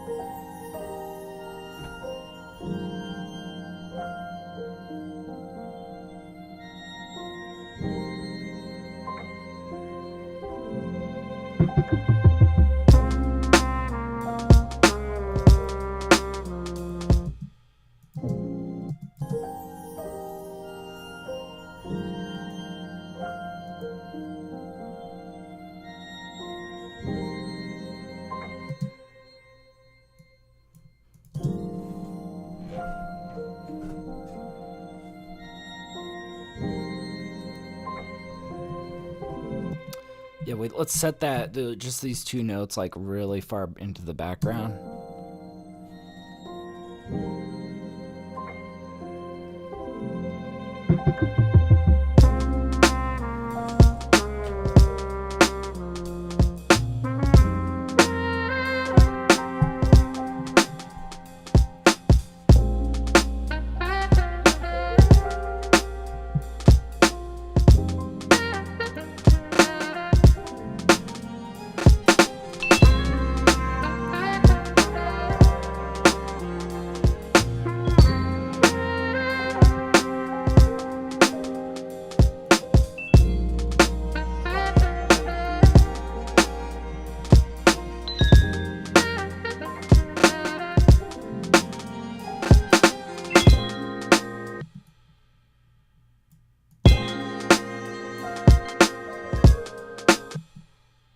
Let's let that note hit, and we'll fade.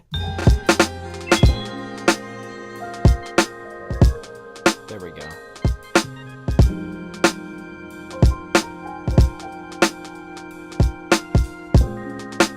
And we still got a bunch that I want to layer into here.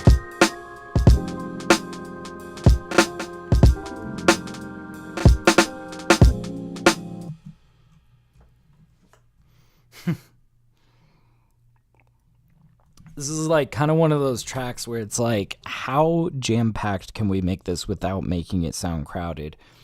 It, like, the way I like to think of it is like, can we make these things work in tandem with each other? If we can, boy, that's how we really hit some immaculate productions.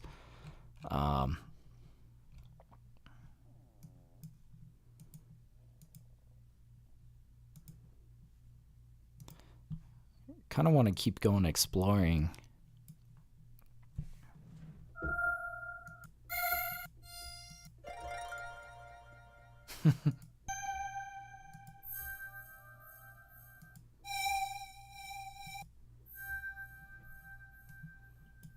Ooh, this is something that might be kind of interesting for a transitionary detail.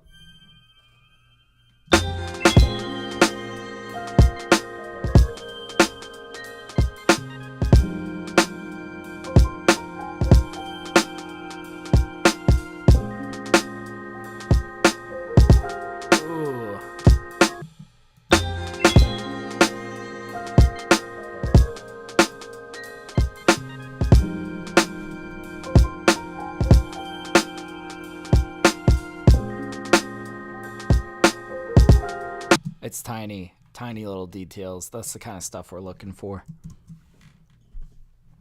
We might need to start thinking about bigger picture here. I feel like we are going to need another like live instrument in here to help us carry.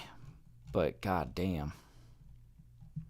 What we can do though is maybe like, I'm going to take this, set it down over here.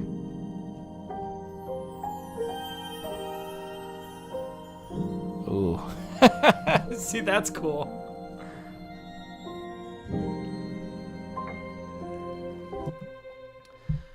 At first, I was thinking that these notes would go up, but upon hearing like the context of the progression, it's like maybe these need to go down.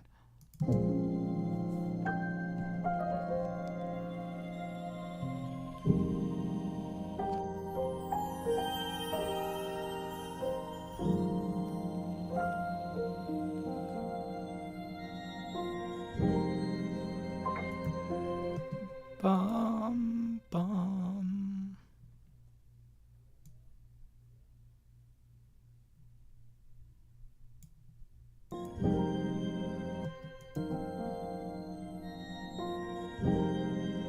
There we go, that's better.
Start digging for some instruments, you know. We were looking for a flute. We got super distracted. We did grab a flute, but we just used it as a stab in the main section. Okay, so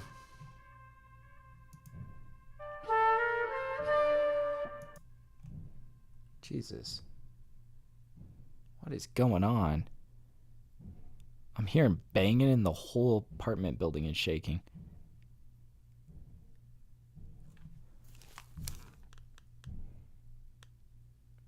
What the fuck? Okay, that's weird. My neighbors are going crazy. Jesus Christ.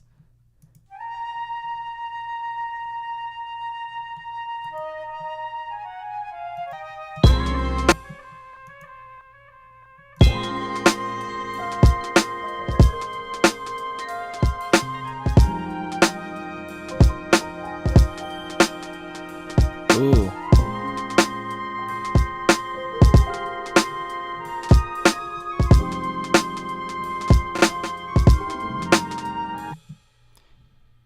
This gives us a lot to dance around. Dude, what is going on outside my apartment? It is like the whole apartment building is shaking and somebody's like banging, hammering on something.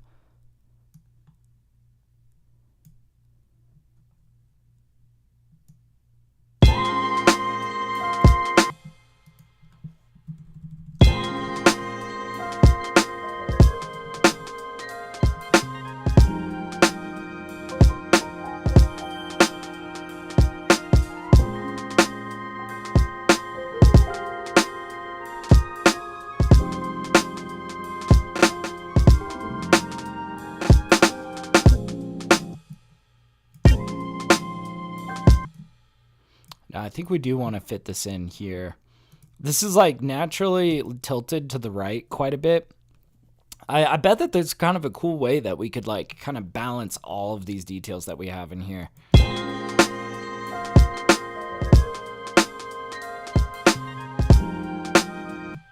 So we've got this organ pretty center. We've got this bleepy thing, this bleepy bloops. set that off to the left. And I feel like we could set this back even further. Oops. Oh, I meant to say minus 13, not plus 13. Yeah, they're building a robot. Yeah. They're building a robot to come take me out, dude.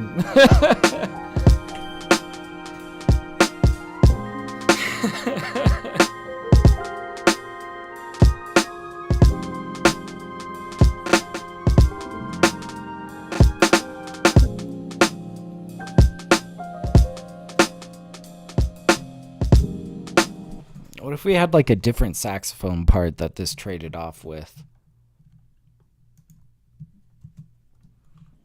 If we can find the sax part, then we can start building around it, you know?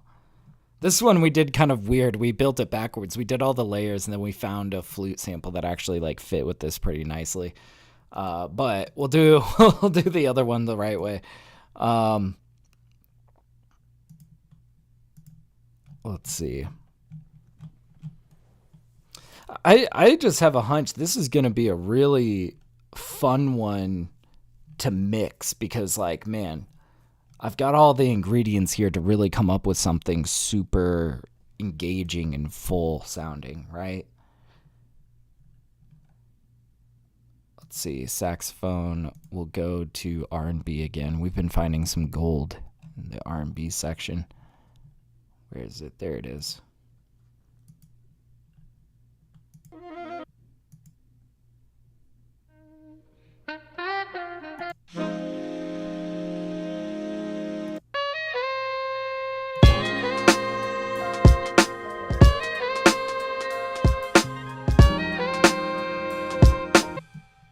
This is just like a one shot, but I kind of want to just borrow this just for this section.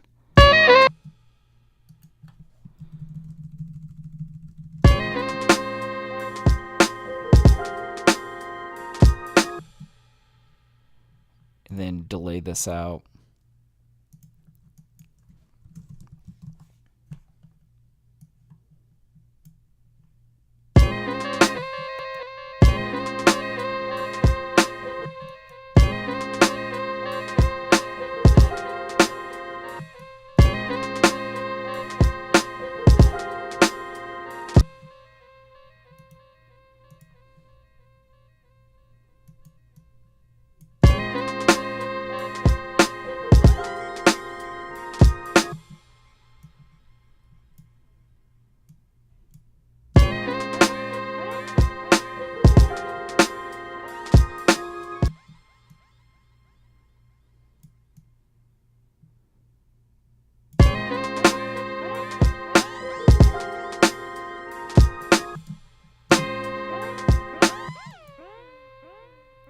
I'm like trying to mess with these like delay bins. I don't know if this is gonna feel good though. Yeah, I'm like trying to do too much here.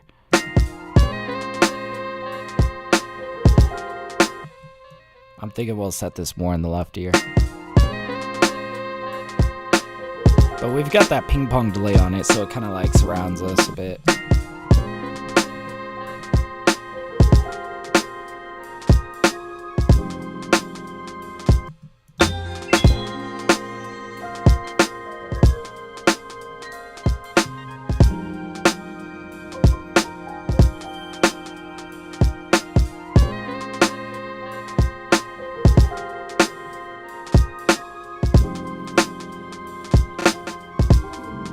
I still feel like this section could use like one more thing. And then we are still digging for like something really concrete for this section.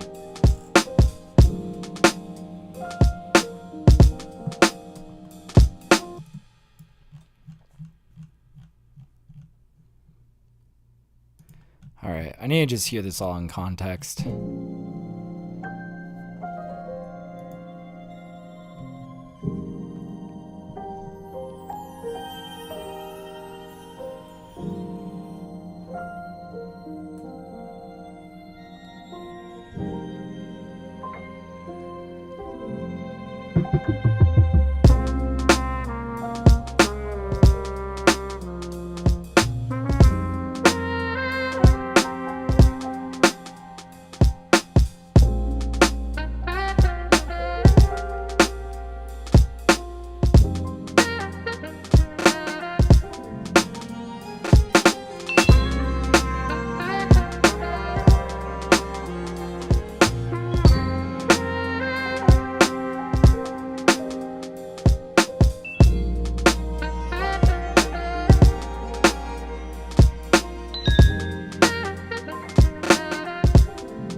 So I'm thinking of like, what could we possibly do with this guy?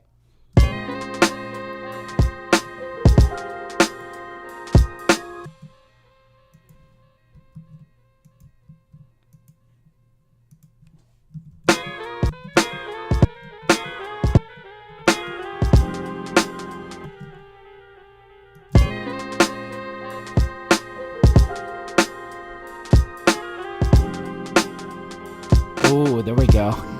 But yeah, Mars says I'm downloading the demo for that 1666 Amsterdam game.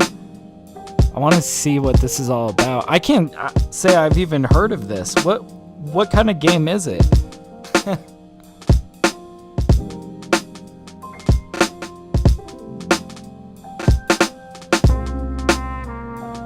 Okay, well, we've got this section pretty well nailed down.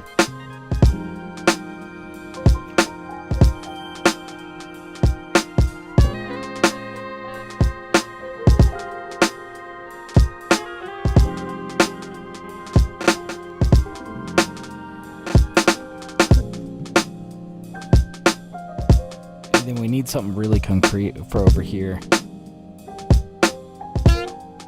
Yeah, that. Honk.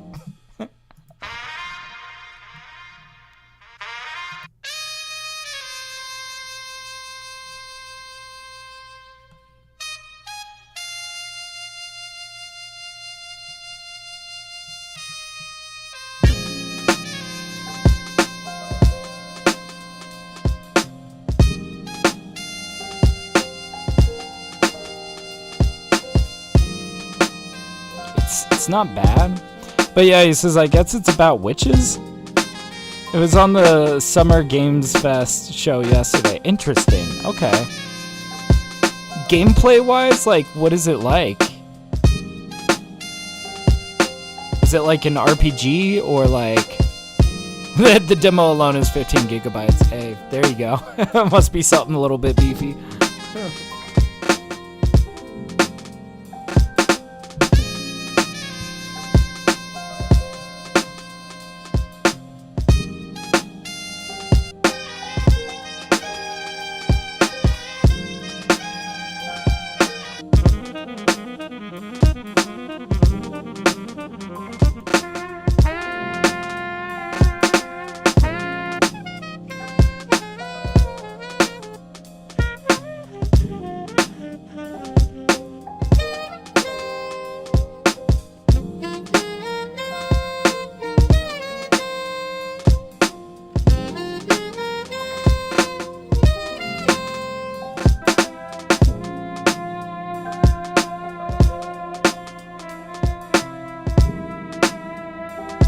But yeah, he says, I guess an RPG / Assassin's Creed type gameplay. Oh, that's kind of cool. It sounds like an interesting setting, and I feel like that's the most important part for those kinds of games, is really the setting that it takes place in. I've been playing a lot of Red Dead Redemption 2 lately. I played through all of GTA 5 in anticipation of GTA 6, and then I was like, I need another banger Rockstar game.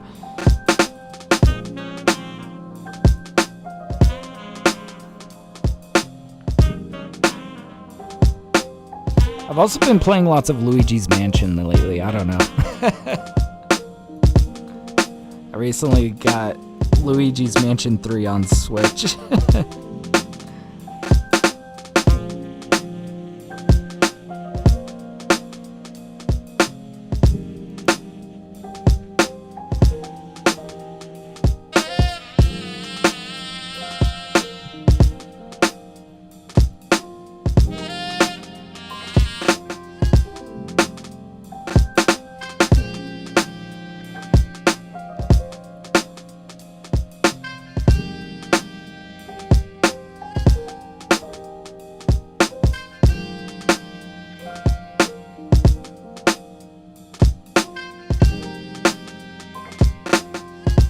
Like, this is not bad, but I still crave something more concrete, more catchy, right?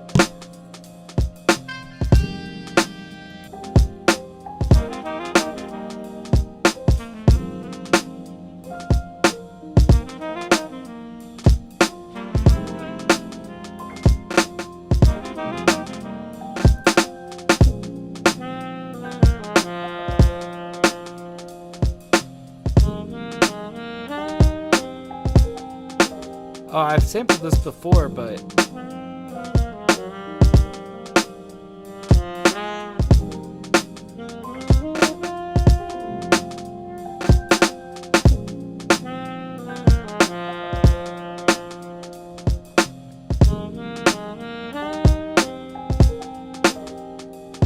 That's kind of smooth, you know?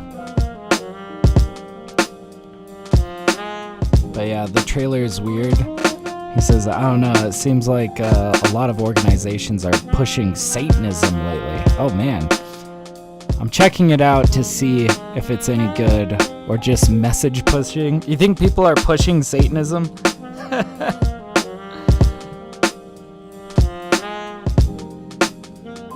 I don't know, man. I gotta say, I think, like, the whole Doom series was sick.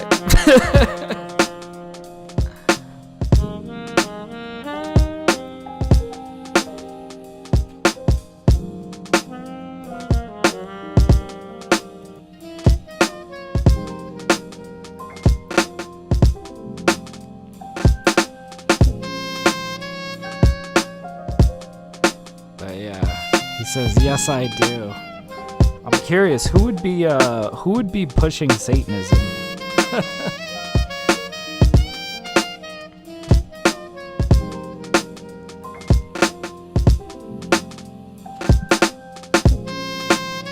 Oh, this is kind of beautiful.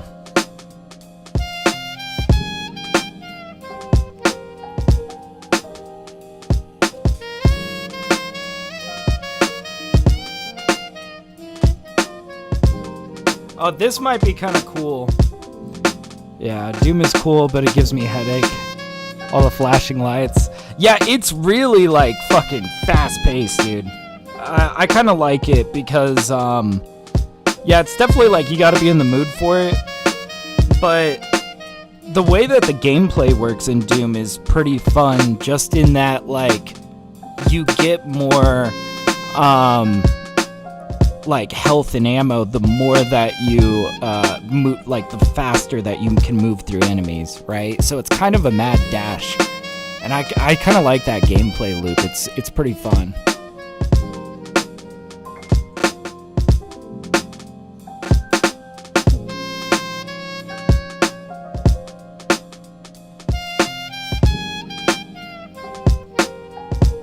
But yeah, it's a European studio, so it might be really good. Hell yeah, man.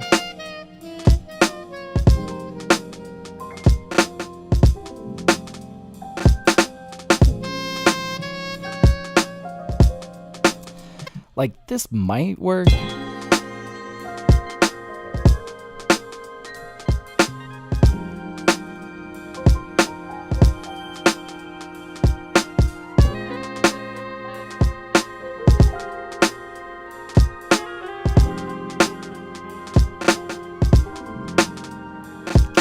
Oh, Subnautica. I've been seeing lots of people having lots of fun on Subnautica.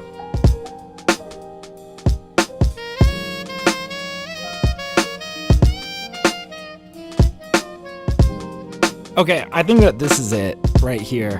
I think we found it. Thank you for keeping me company while I mindlessly scroll through samples. Mars. Good God, sometimes I feel like it's so painful when I'm like live on stream, just like sifting through samples. I feel like it must be the most boring thing ever. But yeah, dude, I like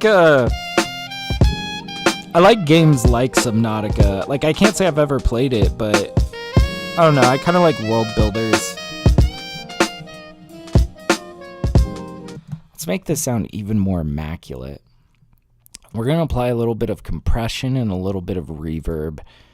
Get this sounding nice and tasty, you know?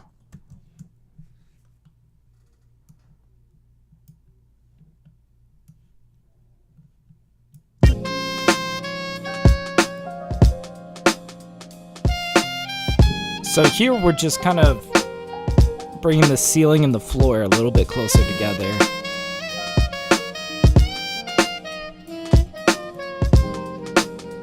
And we're going to set this a lot further back in the track, but that compression's going to allow us to set it further back and it'll still be heard.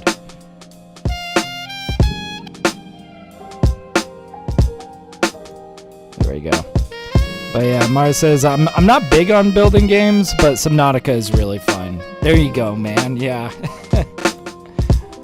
I feel like I enjoy building games, but I never have the patience or the commitment to really see my way through them too much. I like starting them and getting as far as I can, but...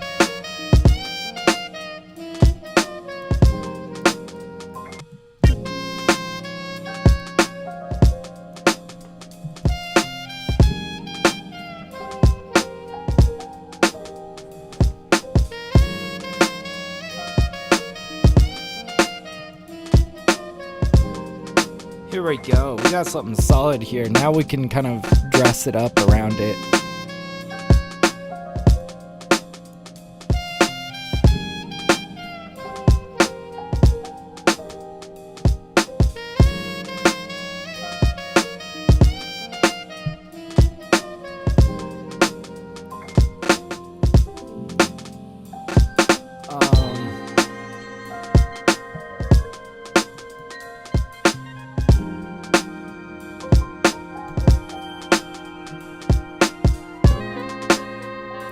Gosh, what do we want to pull out around this, surrounding this? Oh, I got an idea. Augmented grand piano. And maybe we'll just like kind of lay in like a walk down over the top.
We're getting there. I'll throw you guys on Jam Cam while I figure this out.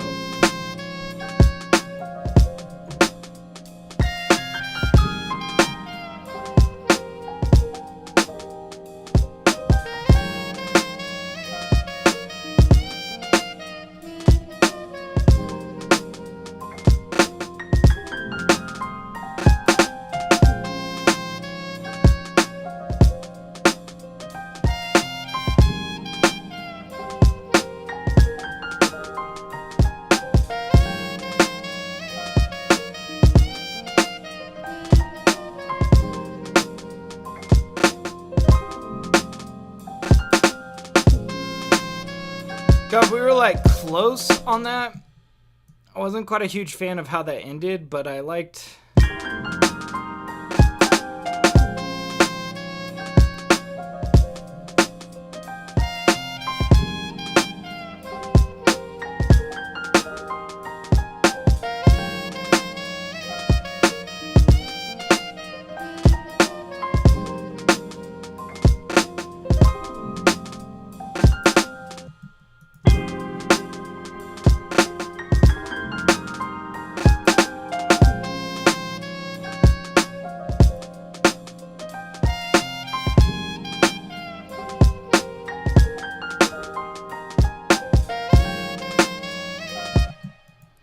Okay, that last note needs to maybe like end a little bit differently.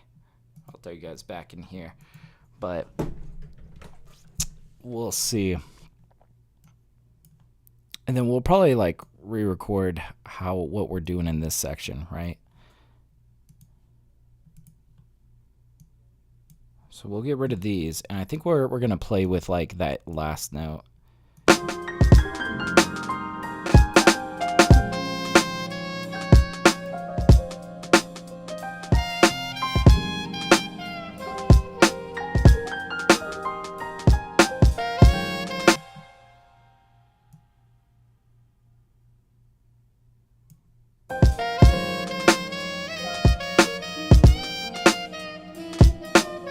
Okay.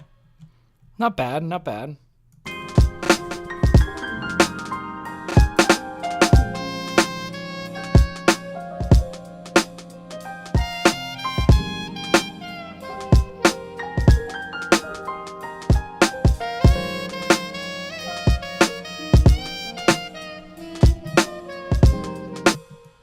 Let's start setting this back in the mix, seeing how that's gonna feel.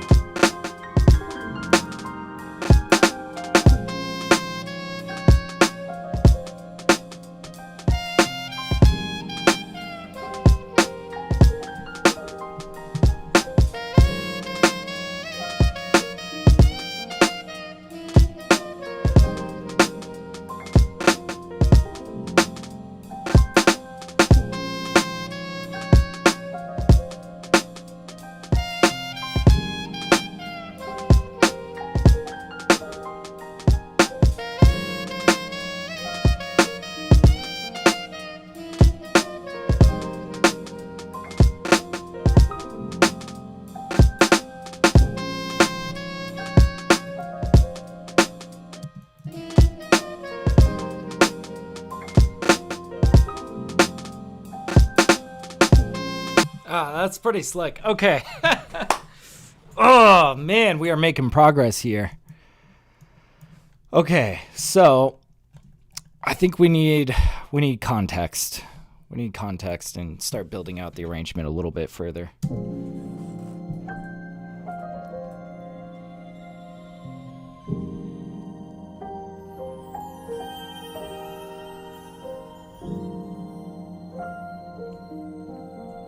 Yeah, signature approves. Thank you, man.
I just thought of one more layer that we can kind of add in here. Yeah, this is a pretty tedious track that we're making today, but it's like so worth it. It's gonna be, I feel like, you gotta just get it all out in this session, right? Because I feel like anytime that I end up closing out of a project without finishing it, the likelihood that I'm really gonna come back and like do some meaningful work on it drops significantly, right? So I'm kind of the mindset of like, let me just sit down and really bang it out, right? All right, we're gonna try to like fit in a little bit of a choir swell in here, and it should be pretty slick.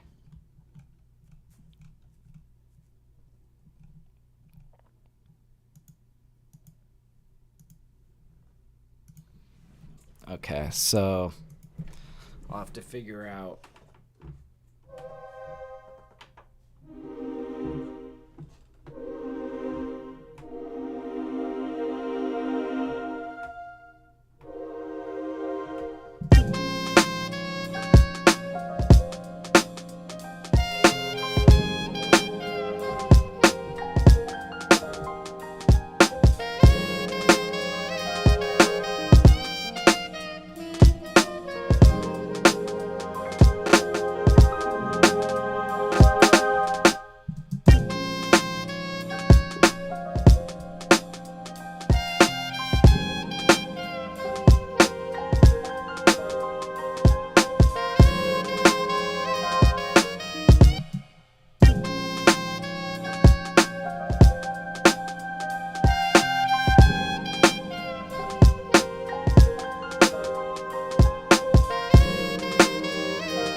Okay.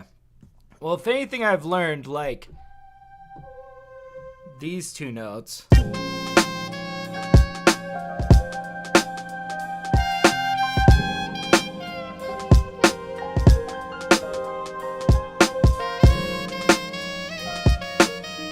Let's at least get these in here. And we're gonna really set this down so that you shouldn't even really notice it until it's really kind of built up a little bit.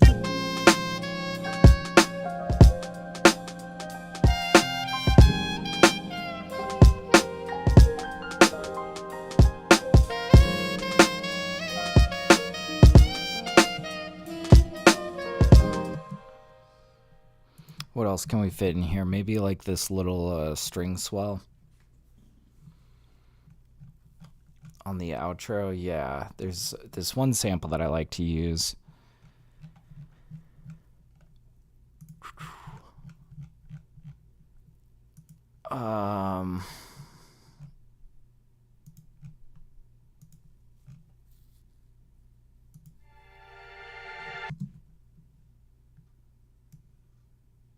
We'll kind of like slip it in over here.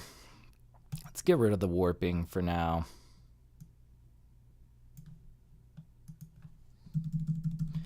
And we might have to kind of play around with it. This is a G minor 7, so if we pitch it down 2 steps.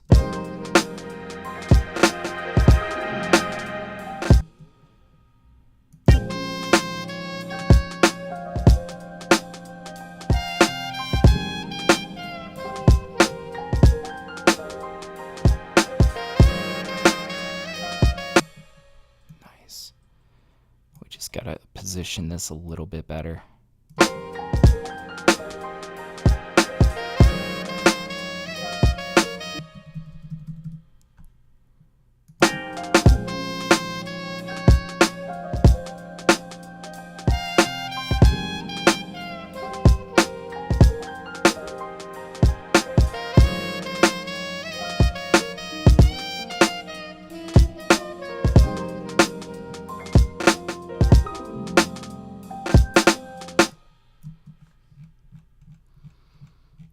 Okay, and we're gonna eventually have to like bridge it back into.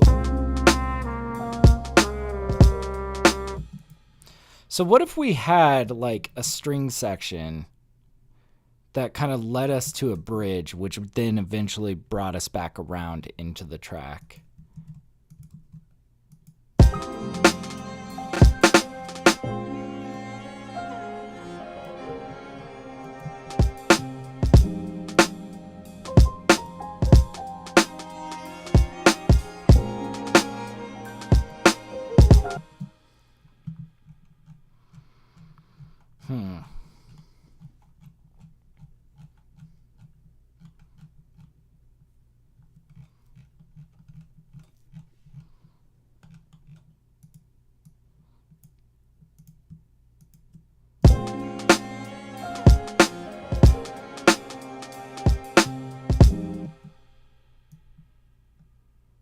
I'm thinking let's kind of do this dropout.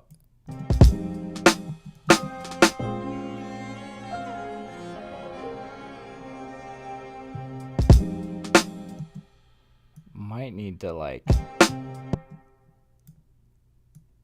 hit a little bit sooner.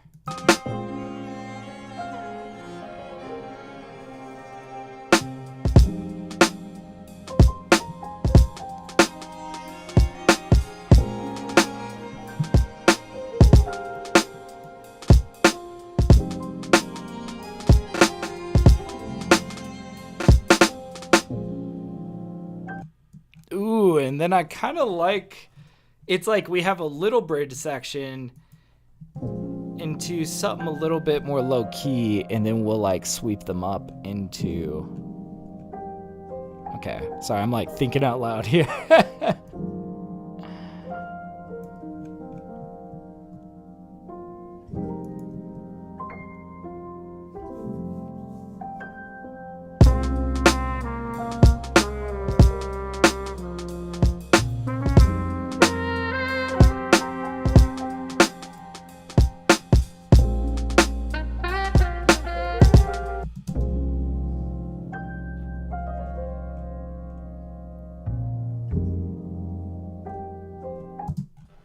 Okay, so we're gonna need something for that section. And we're probably gonna want to like double down on this somehow. We might have the strings going through the whole thing.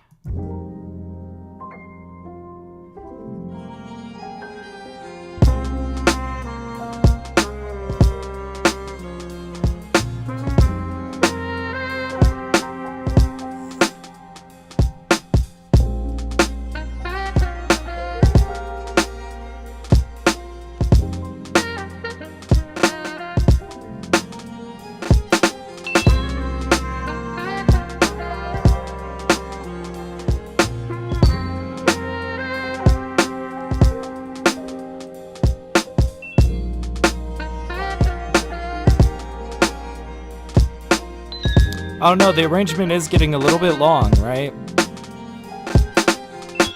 I mean, 3.5 minutes is not an egregious amount of time, but for instrumental music, I like to try to tighten it to about 2.5 if I can. It's been a while since I put out a track that was like over 3 minutes. It's not a rule that we can't. It just means that we're going to have to do something really special for like these sections in here. All right, let's back it up. Let's give ourselves context. But most of all, let's give ourselves coffee. I think we need more coffee. Yeah. I'll be 2 seconds. I'm just going to run and get some coffee. We might be going over today just to make sure that we nail this track down. You know, I want to make sure that we have this track like, oof, you know. So I'll be 2 seconds. I'm going to just run and get some coffee. In the meantime, I'll play for you guys my newest release, Home Stretch. I'll be 2 seconds.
All right, I am back, and I am blurry. Oh no.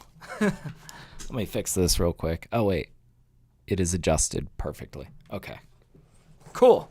All right, got a big cup of coffee, very hot. Oh, sweet nectar of the gods. let's dive back into it. Let's see where we're going. We were kind of starting to flesh out the rest of this arrangement.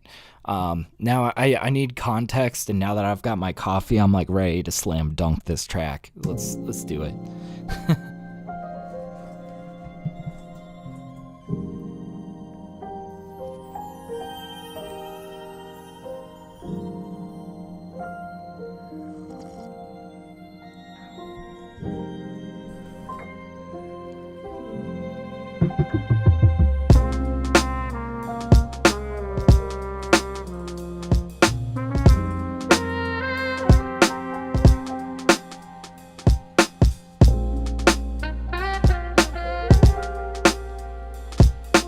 Still not clear? Okay, I got you. Oh yeah, it's kind of here. I can always just like reset my camera. So if I switch the source and then switch it back, it usually fixes it. There we go.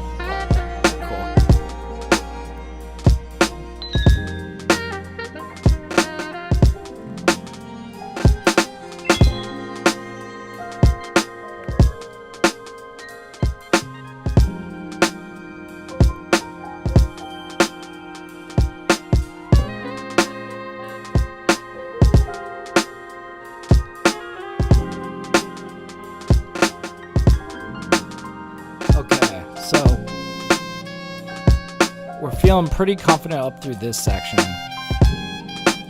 Set this back a little bit.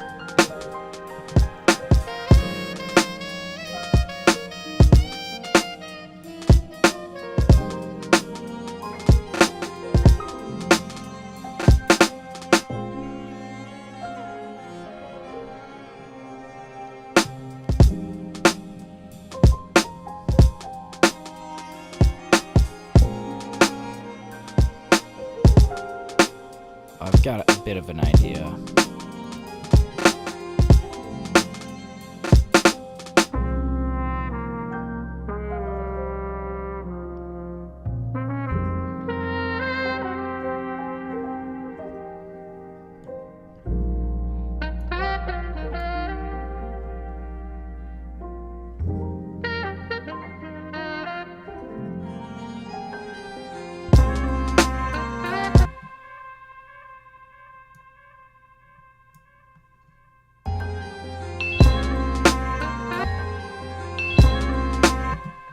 We're still probably going to want to double up, but I'm like kind of tightening the range band. I'm bringing us back to the hook a little bit sooner.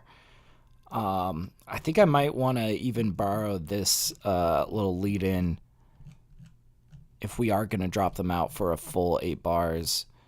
I could, where was that again? It's 57. Okay. So we could,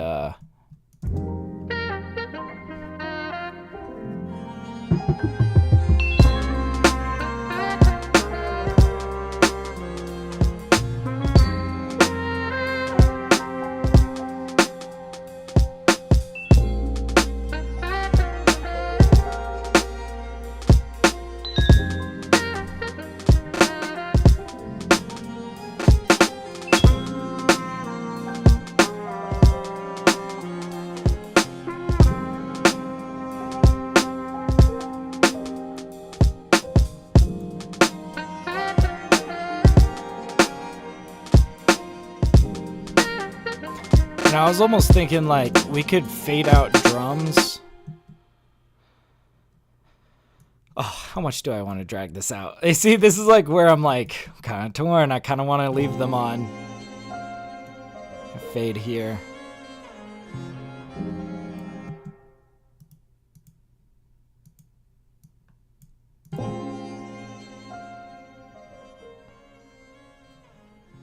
Maybe. I wouldn't hate it, you know? Okay. That would be a tight 3 minutes, 15 seconds, but I feel like we need to do more in this section and in this section. All right.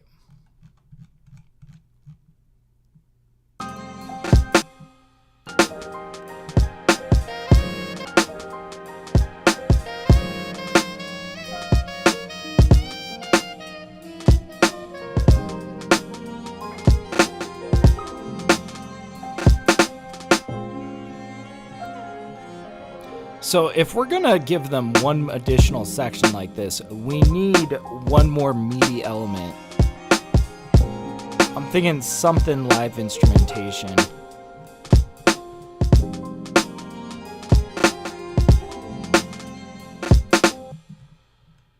So like, I will give myself a MIDI and an audio because I'm not quite sure where we're going yet. I do want to dive in to maybe grab like a flute sample, and then we'll dress in around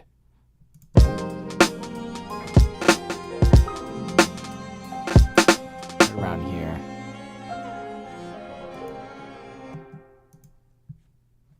Oh man, this is such a cool track.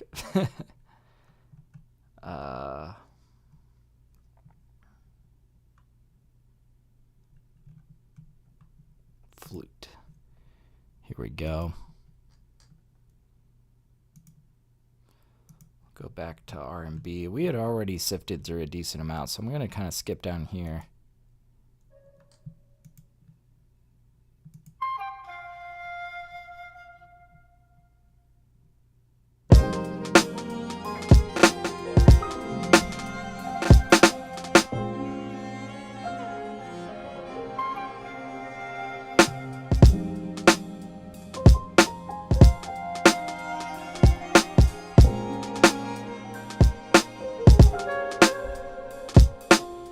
I mean, there's like some nice flutters in there, but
it's not the worst. I don't hate it, but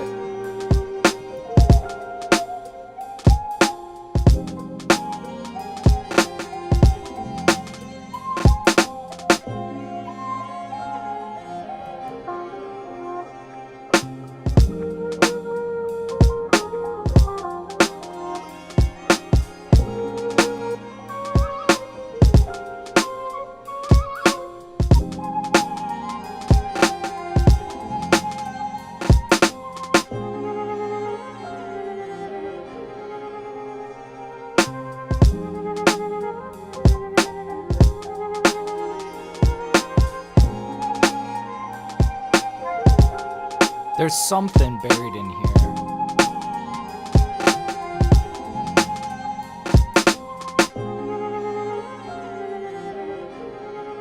So I'm thinking like, okay, we can take, and let's really turn this down.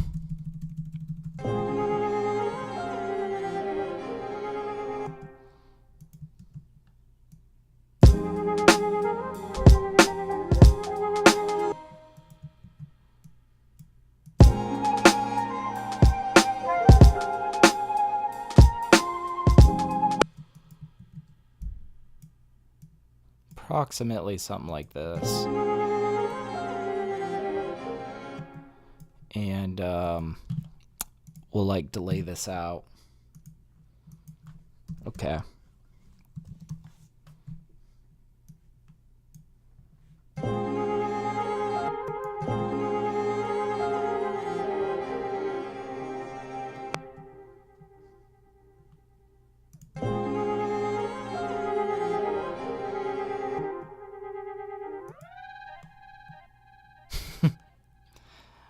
think we need to just like figure out where we're introducing this delay.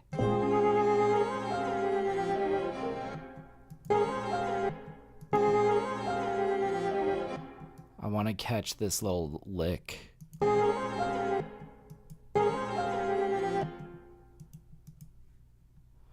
We can turn it on here, and maybe we like throw a little fader on this guy so that it doesn't layer up too much on itself.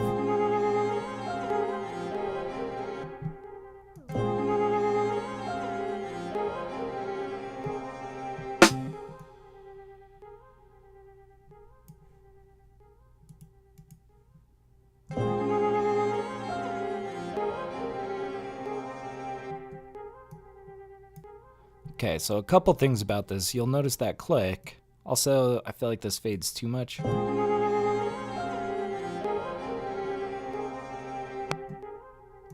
I'll show you guys how I fix that click. You see, it's because it's like we're chopping mid-audio, basically. Let me pull that back even a little bit more.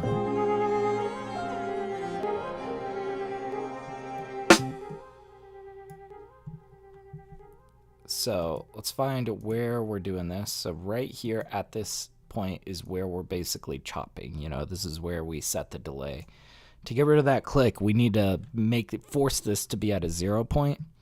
So in order to do that, we split the audio right here. We're going to go into our faders,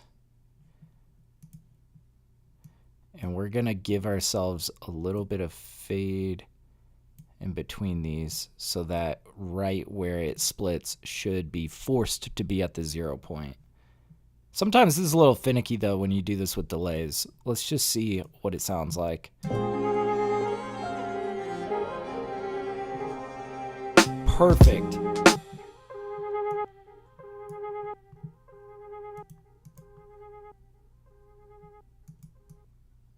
Cut that off there.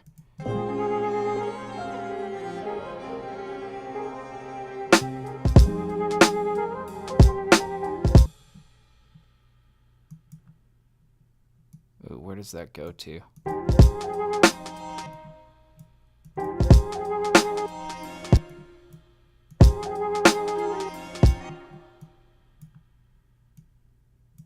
Maybe we'll delay out a little bit differently on this one. We might even like split this into 2 lanes so that we can have 2 different layers kind of delaying over the top of each other.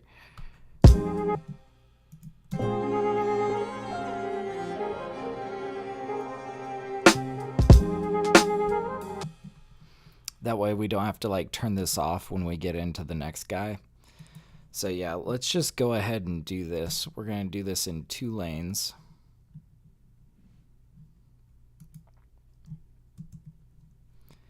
And we're going to delete this guy up here, delete this guy down here. We'll do it like this every other.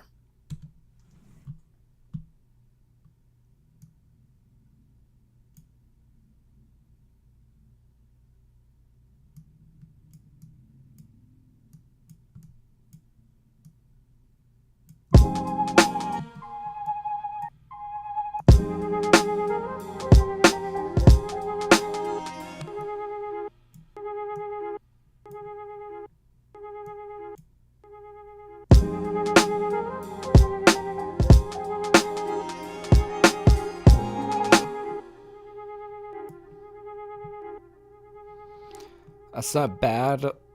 We're also going to want to probably bring back some of this feedback.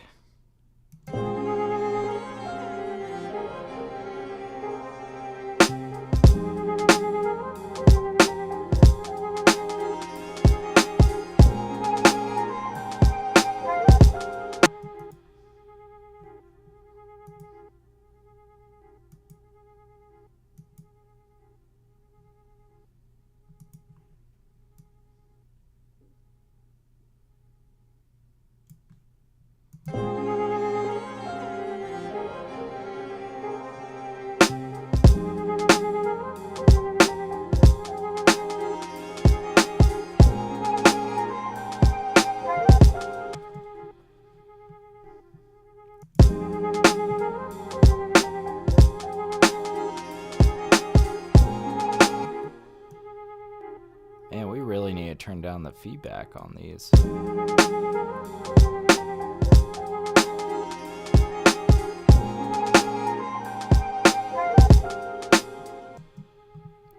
Man, these just want to go forever.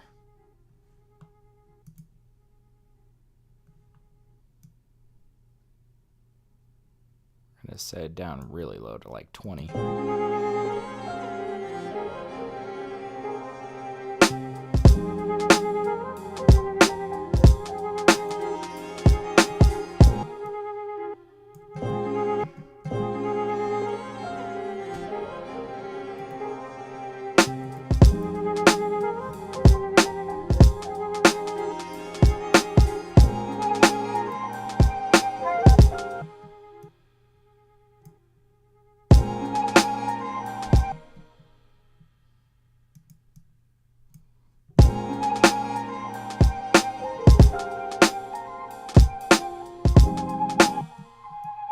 And we're going to do the same trick here where we split the audio, give ourselves some fade in knobs.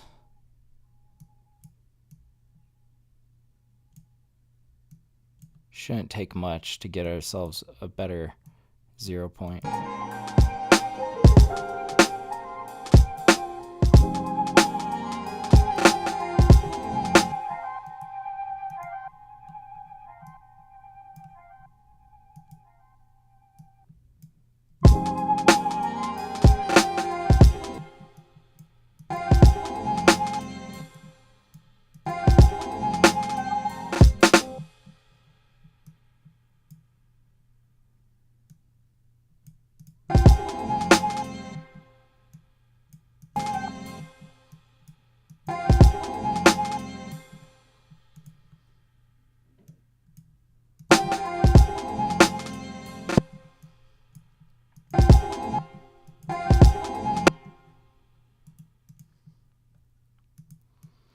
Very tedious stuff, you know? But yeah, Mars says it sounds awesome. Thank you. I'm like throwing myself at this, man. It should all be worth it.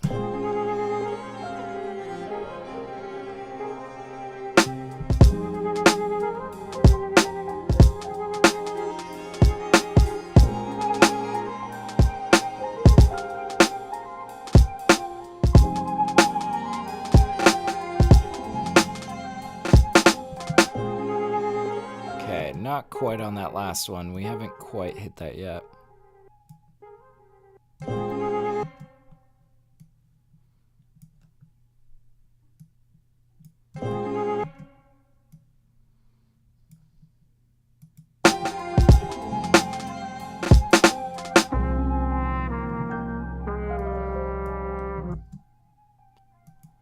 Okay.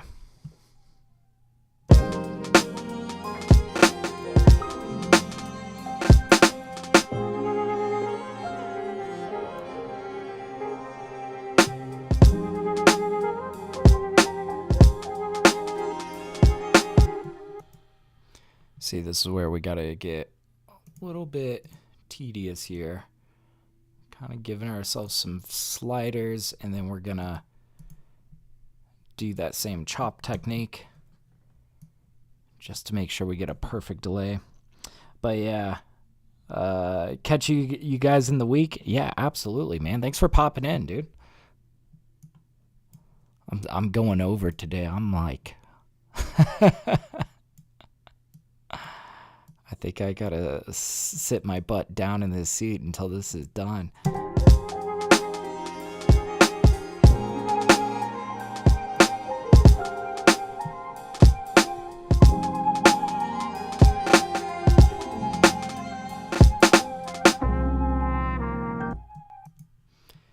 And we're gonna do one last chop technique right here.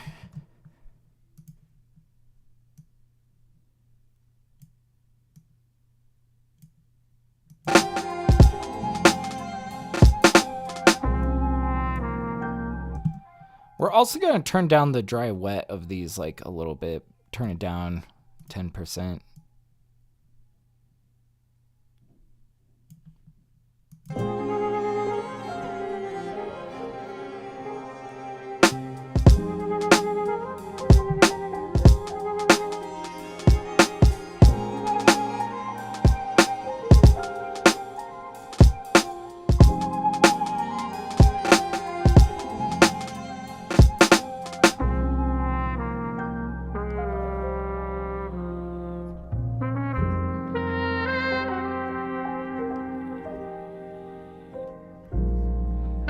I think we should dress this section up a little bit more.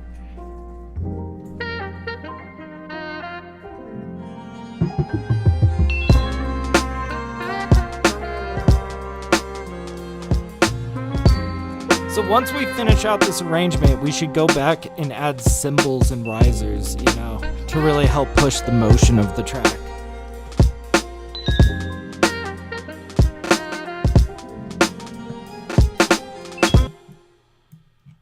Okay.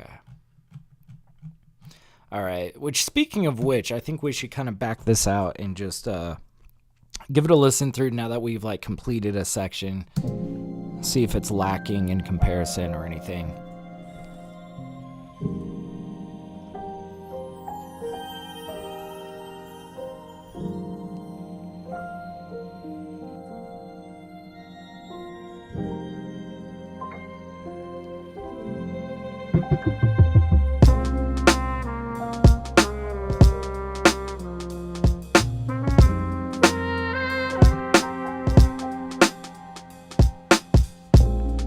God, I can't wait to mix this down. This is gonna be like, ooh, banger.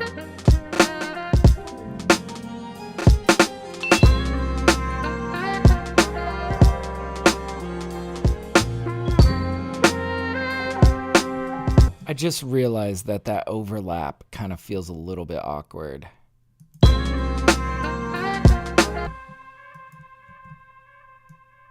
We could probably shave that out.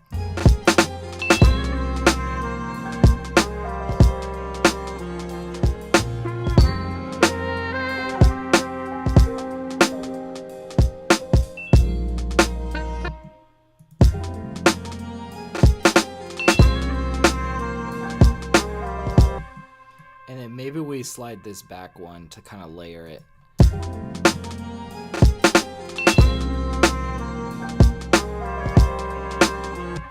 Oh, where did we have that? Okay. I mean, that's an alternative that we could do, but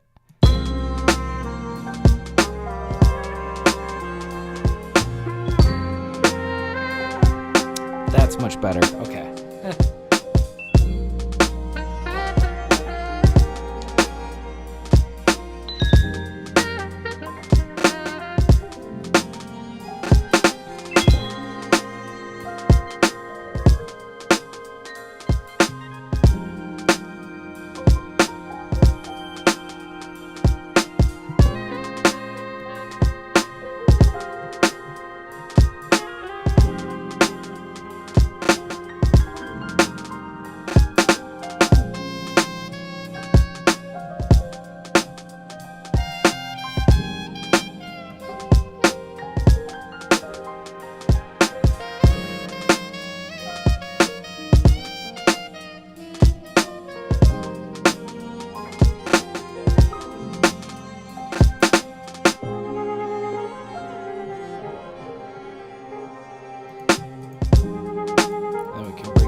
We're gonna change a little bit here.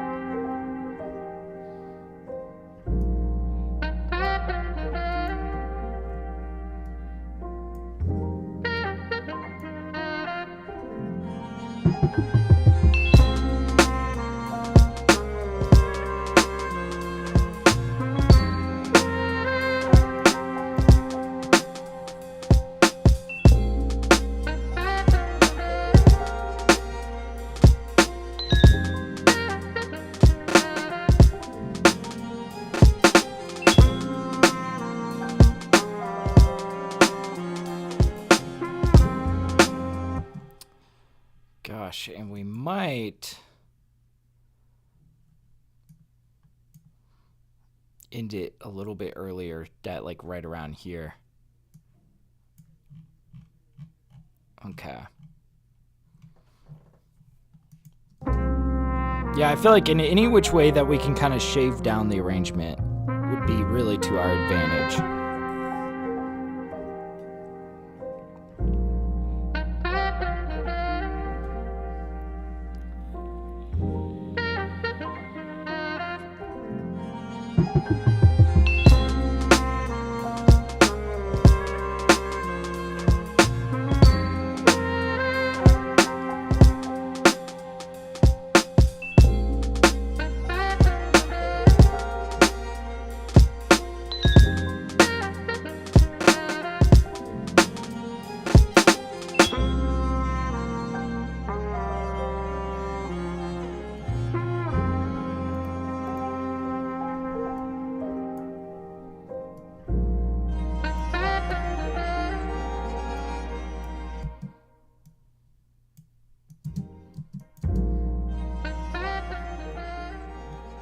So then we kind of like shave it down to just that. And then we're at a tighter like 3-minute arrangement, which I think is so much better.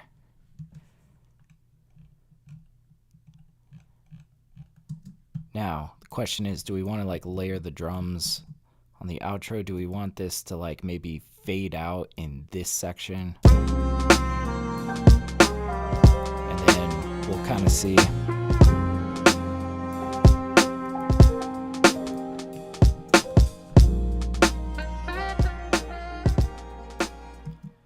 Okay, so I'm kind of thinking like do this sort of thing, and we'll do that up here as well.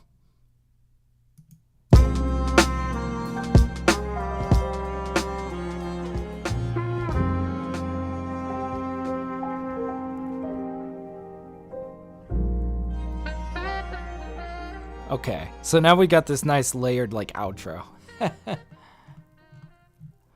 Okay, boy, this was a tedious track. We still got a little ways to go. I want to get a little bit of cymbal work going in here.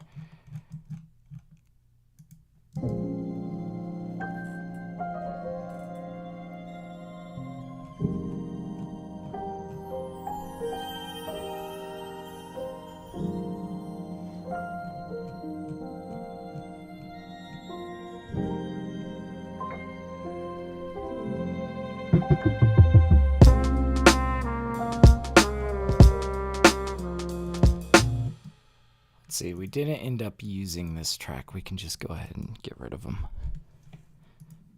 Instead, drop in audio. Let's go find reverse cymbal.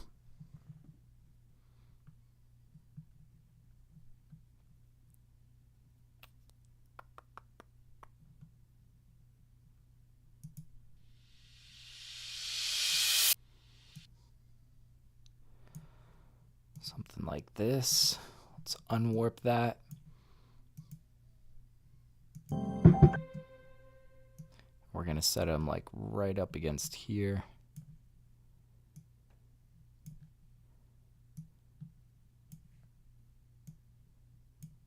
We're going to have them hang over the edge a little bit, and then we're going to reverse clip.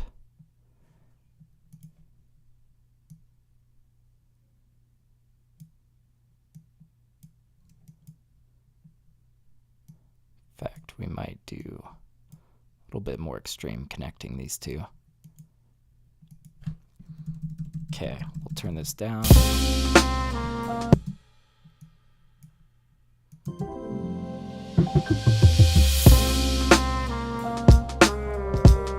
And this probably needs like one more splash layer to it.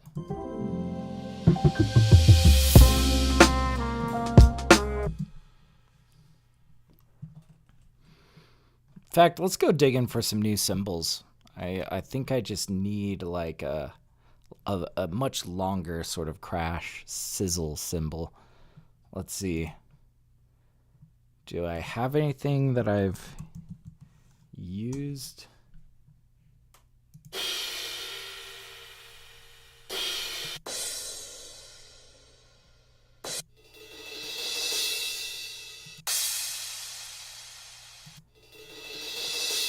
This wouldn't be... This would kind of feel at home with some of our... Let's see if there's a transition point that would feel good at.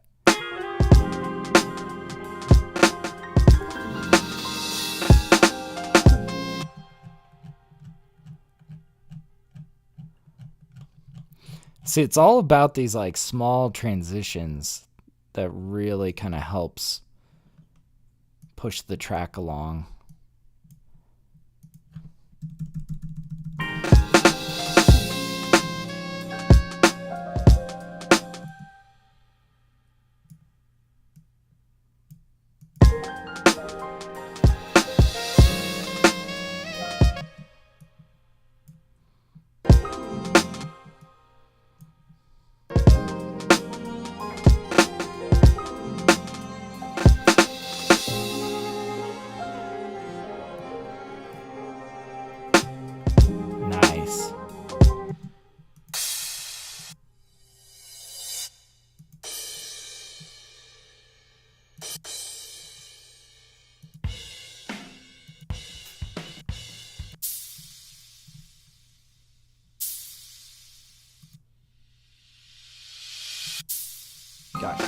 This feels pretty nice. This like, let's see if that paired up over here is gonna like fit the bill.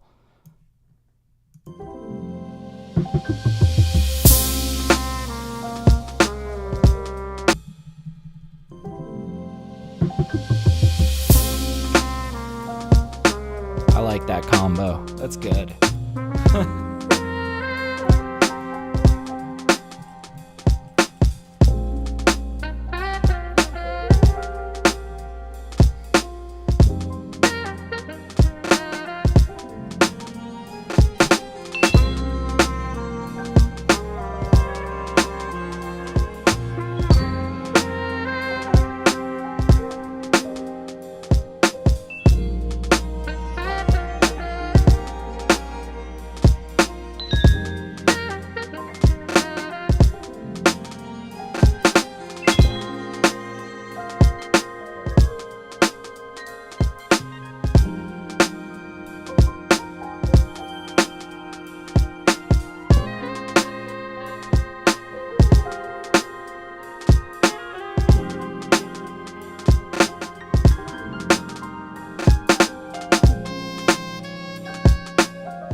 Now I've got an idea for a subtle riser we could use there, but I want to hear what I just plopped down over here.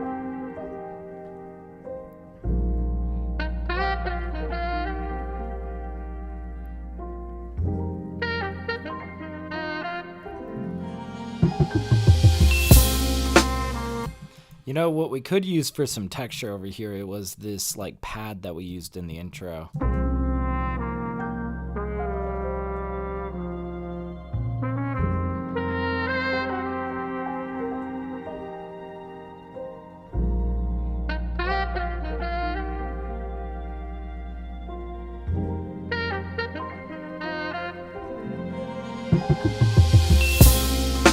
Oh, and I'm thinking, yeah, let's just use just this over here.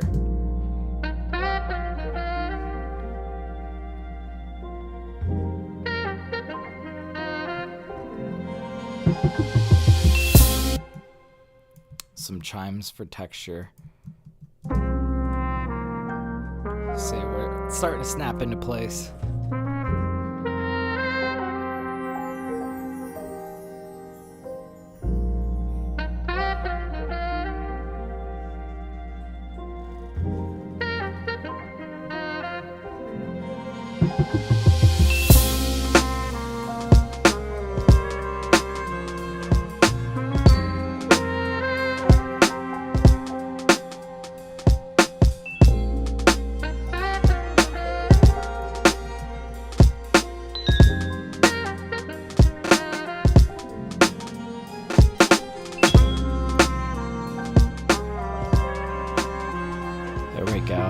Coming together. Hell yeah. I think there was just like one last little riser that I wanted to slip in here, but then I think we're calling it pretty good after that. All right, subtle riser to help bridge us to this section.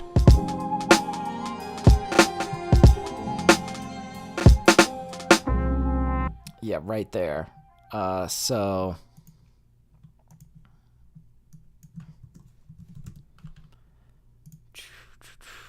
let's see. It's one that I've used a lot, but it works. It's very versatile. It's, or no, not here. I was thinking of a different one. Here we go. Man, I don't know what is going on outside my apartment. They are just going crazy.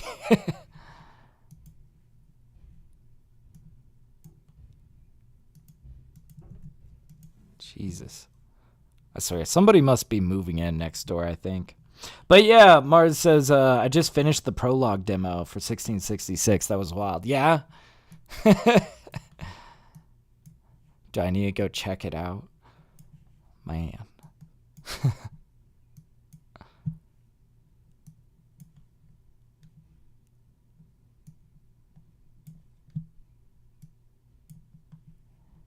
Did you burn some witches?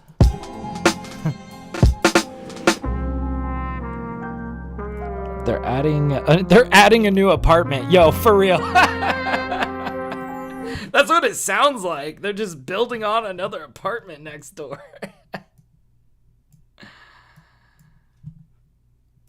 Let me pull out Supermassive. Yeah, let's see how this does. It was witchcraft. I agree.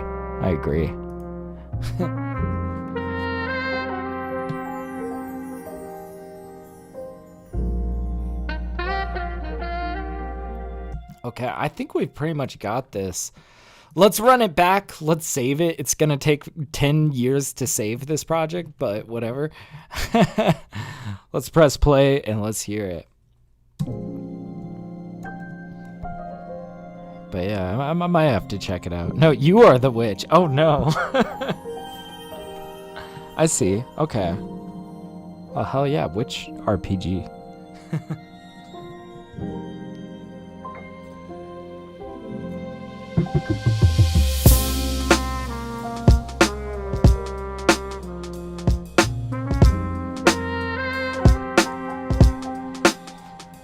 Grabbing another coffee. Hell yeah, man. Cheers.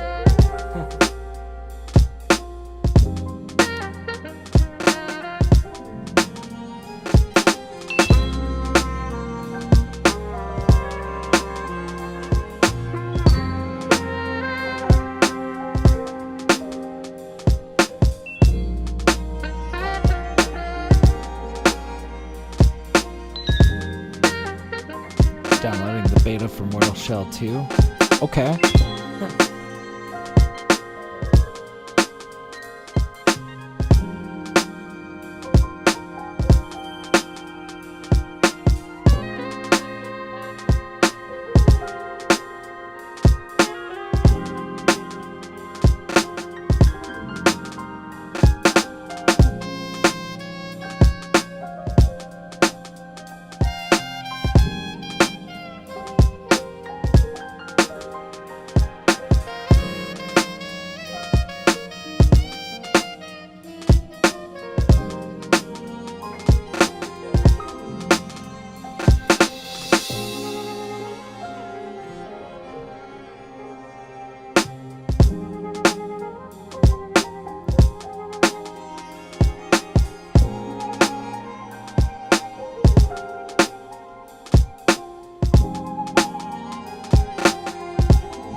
Oh, man. I think we got a banger. Oh, jeez. Wow, I feel accomplished today. Man, that was a hell of a track. We worked on that for 3 hours and 20 minutes. That is not bad. Not a bad track for 3 hours and 20 minutes. I'm definitely going to have some fun mixing this track down. I feel like I've got all of the meat and potatoes that I need to really pull something magical out of it, you know? So, damn, thank you guys so much for hanging out. Of course, we're going to be working in Ableton on Thursday, as we always do. I review beats live on Twitch every Wednesday if you want to swing through and shop something by me. But yeah, thank you guys so much for hanging out. Thank you, Mars, Signature, Gene, all the homies, Chocolate. Yes, thank you guys so much for hanging out. I will catch you guys later. Peace out.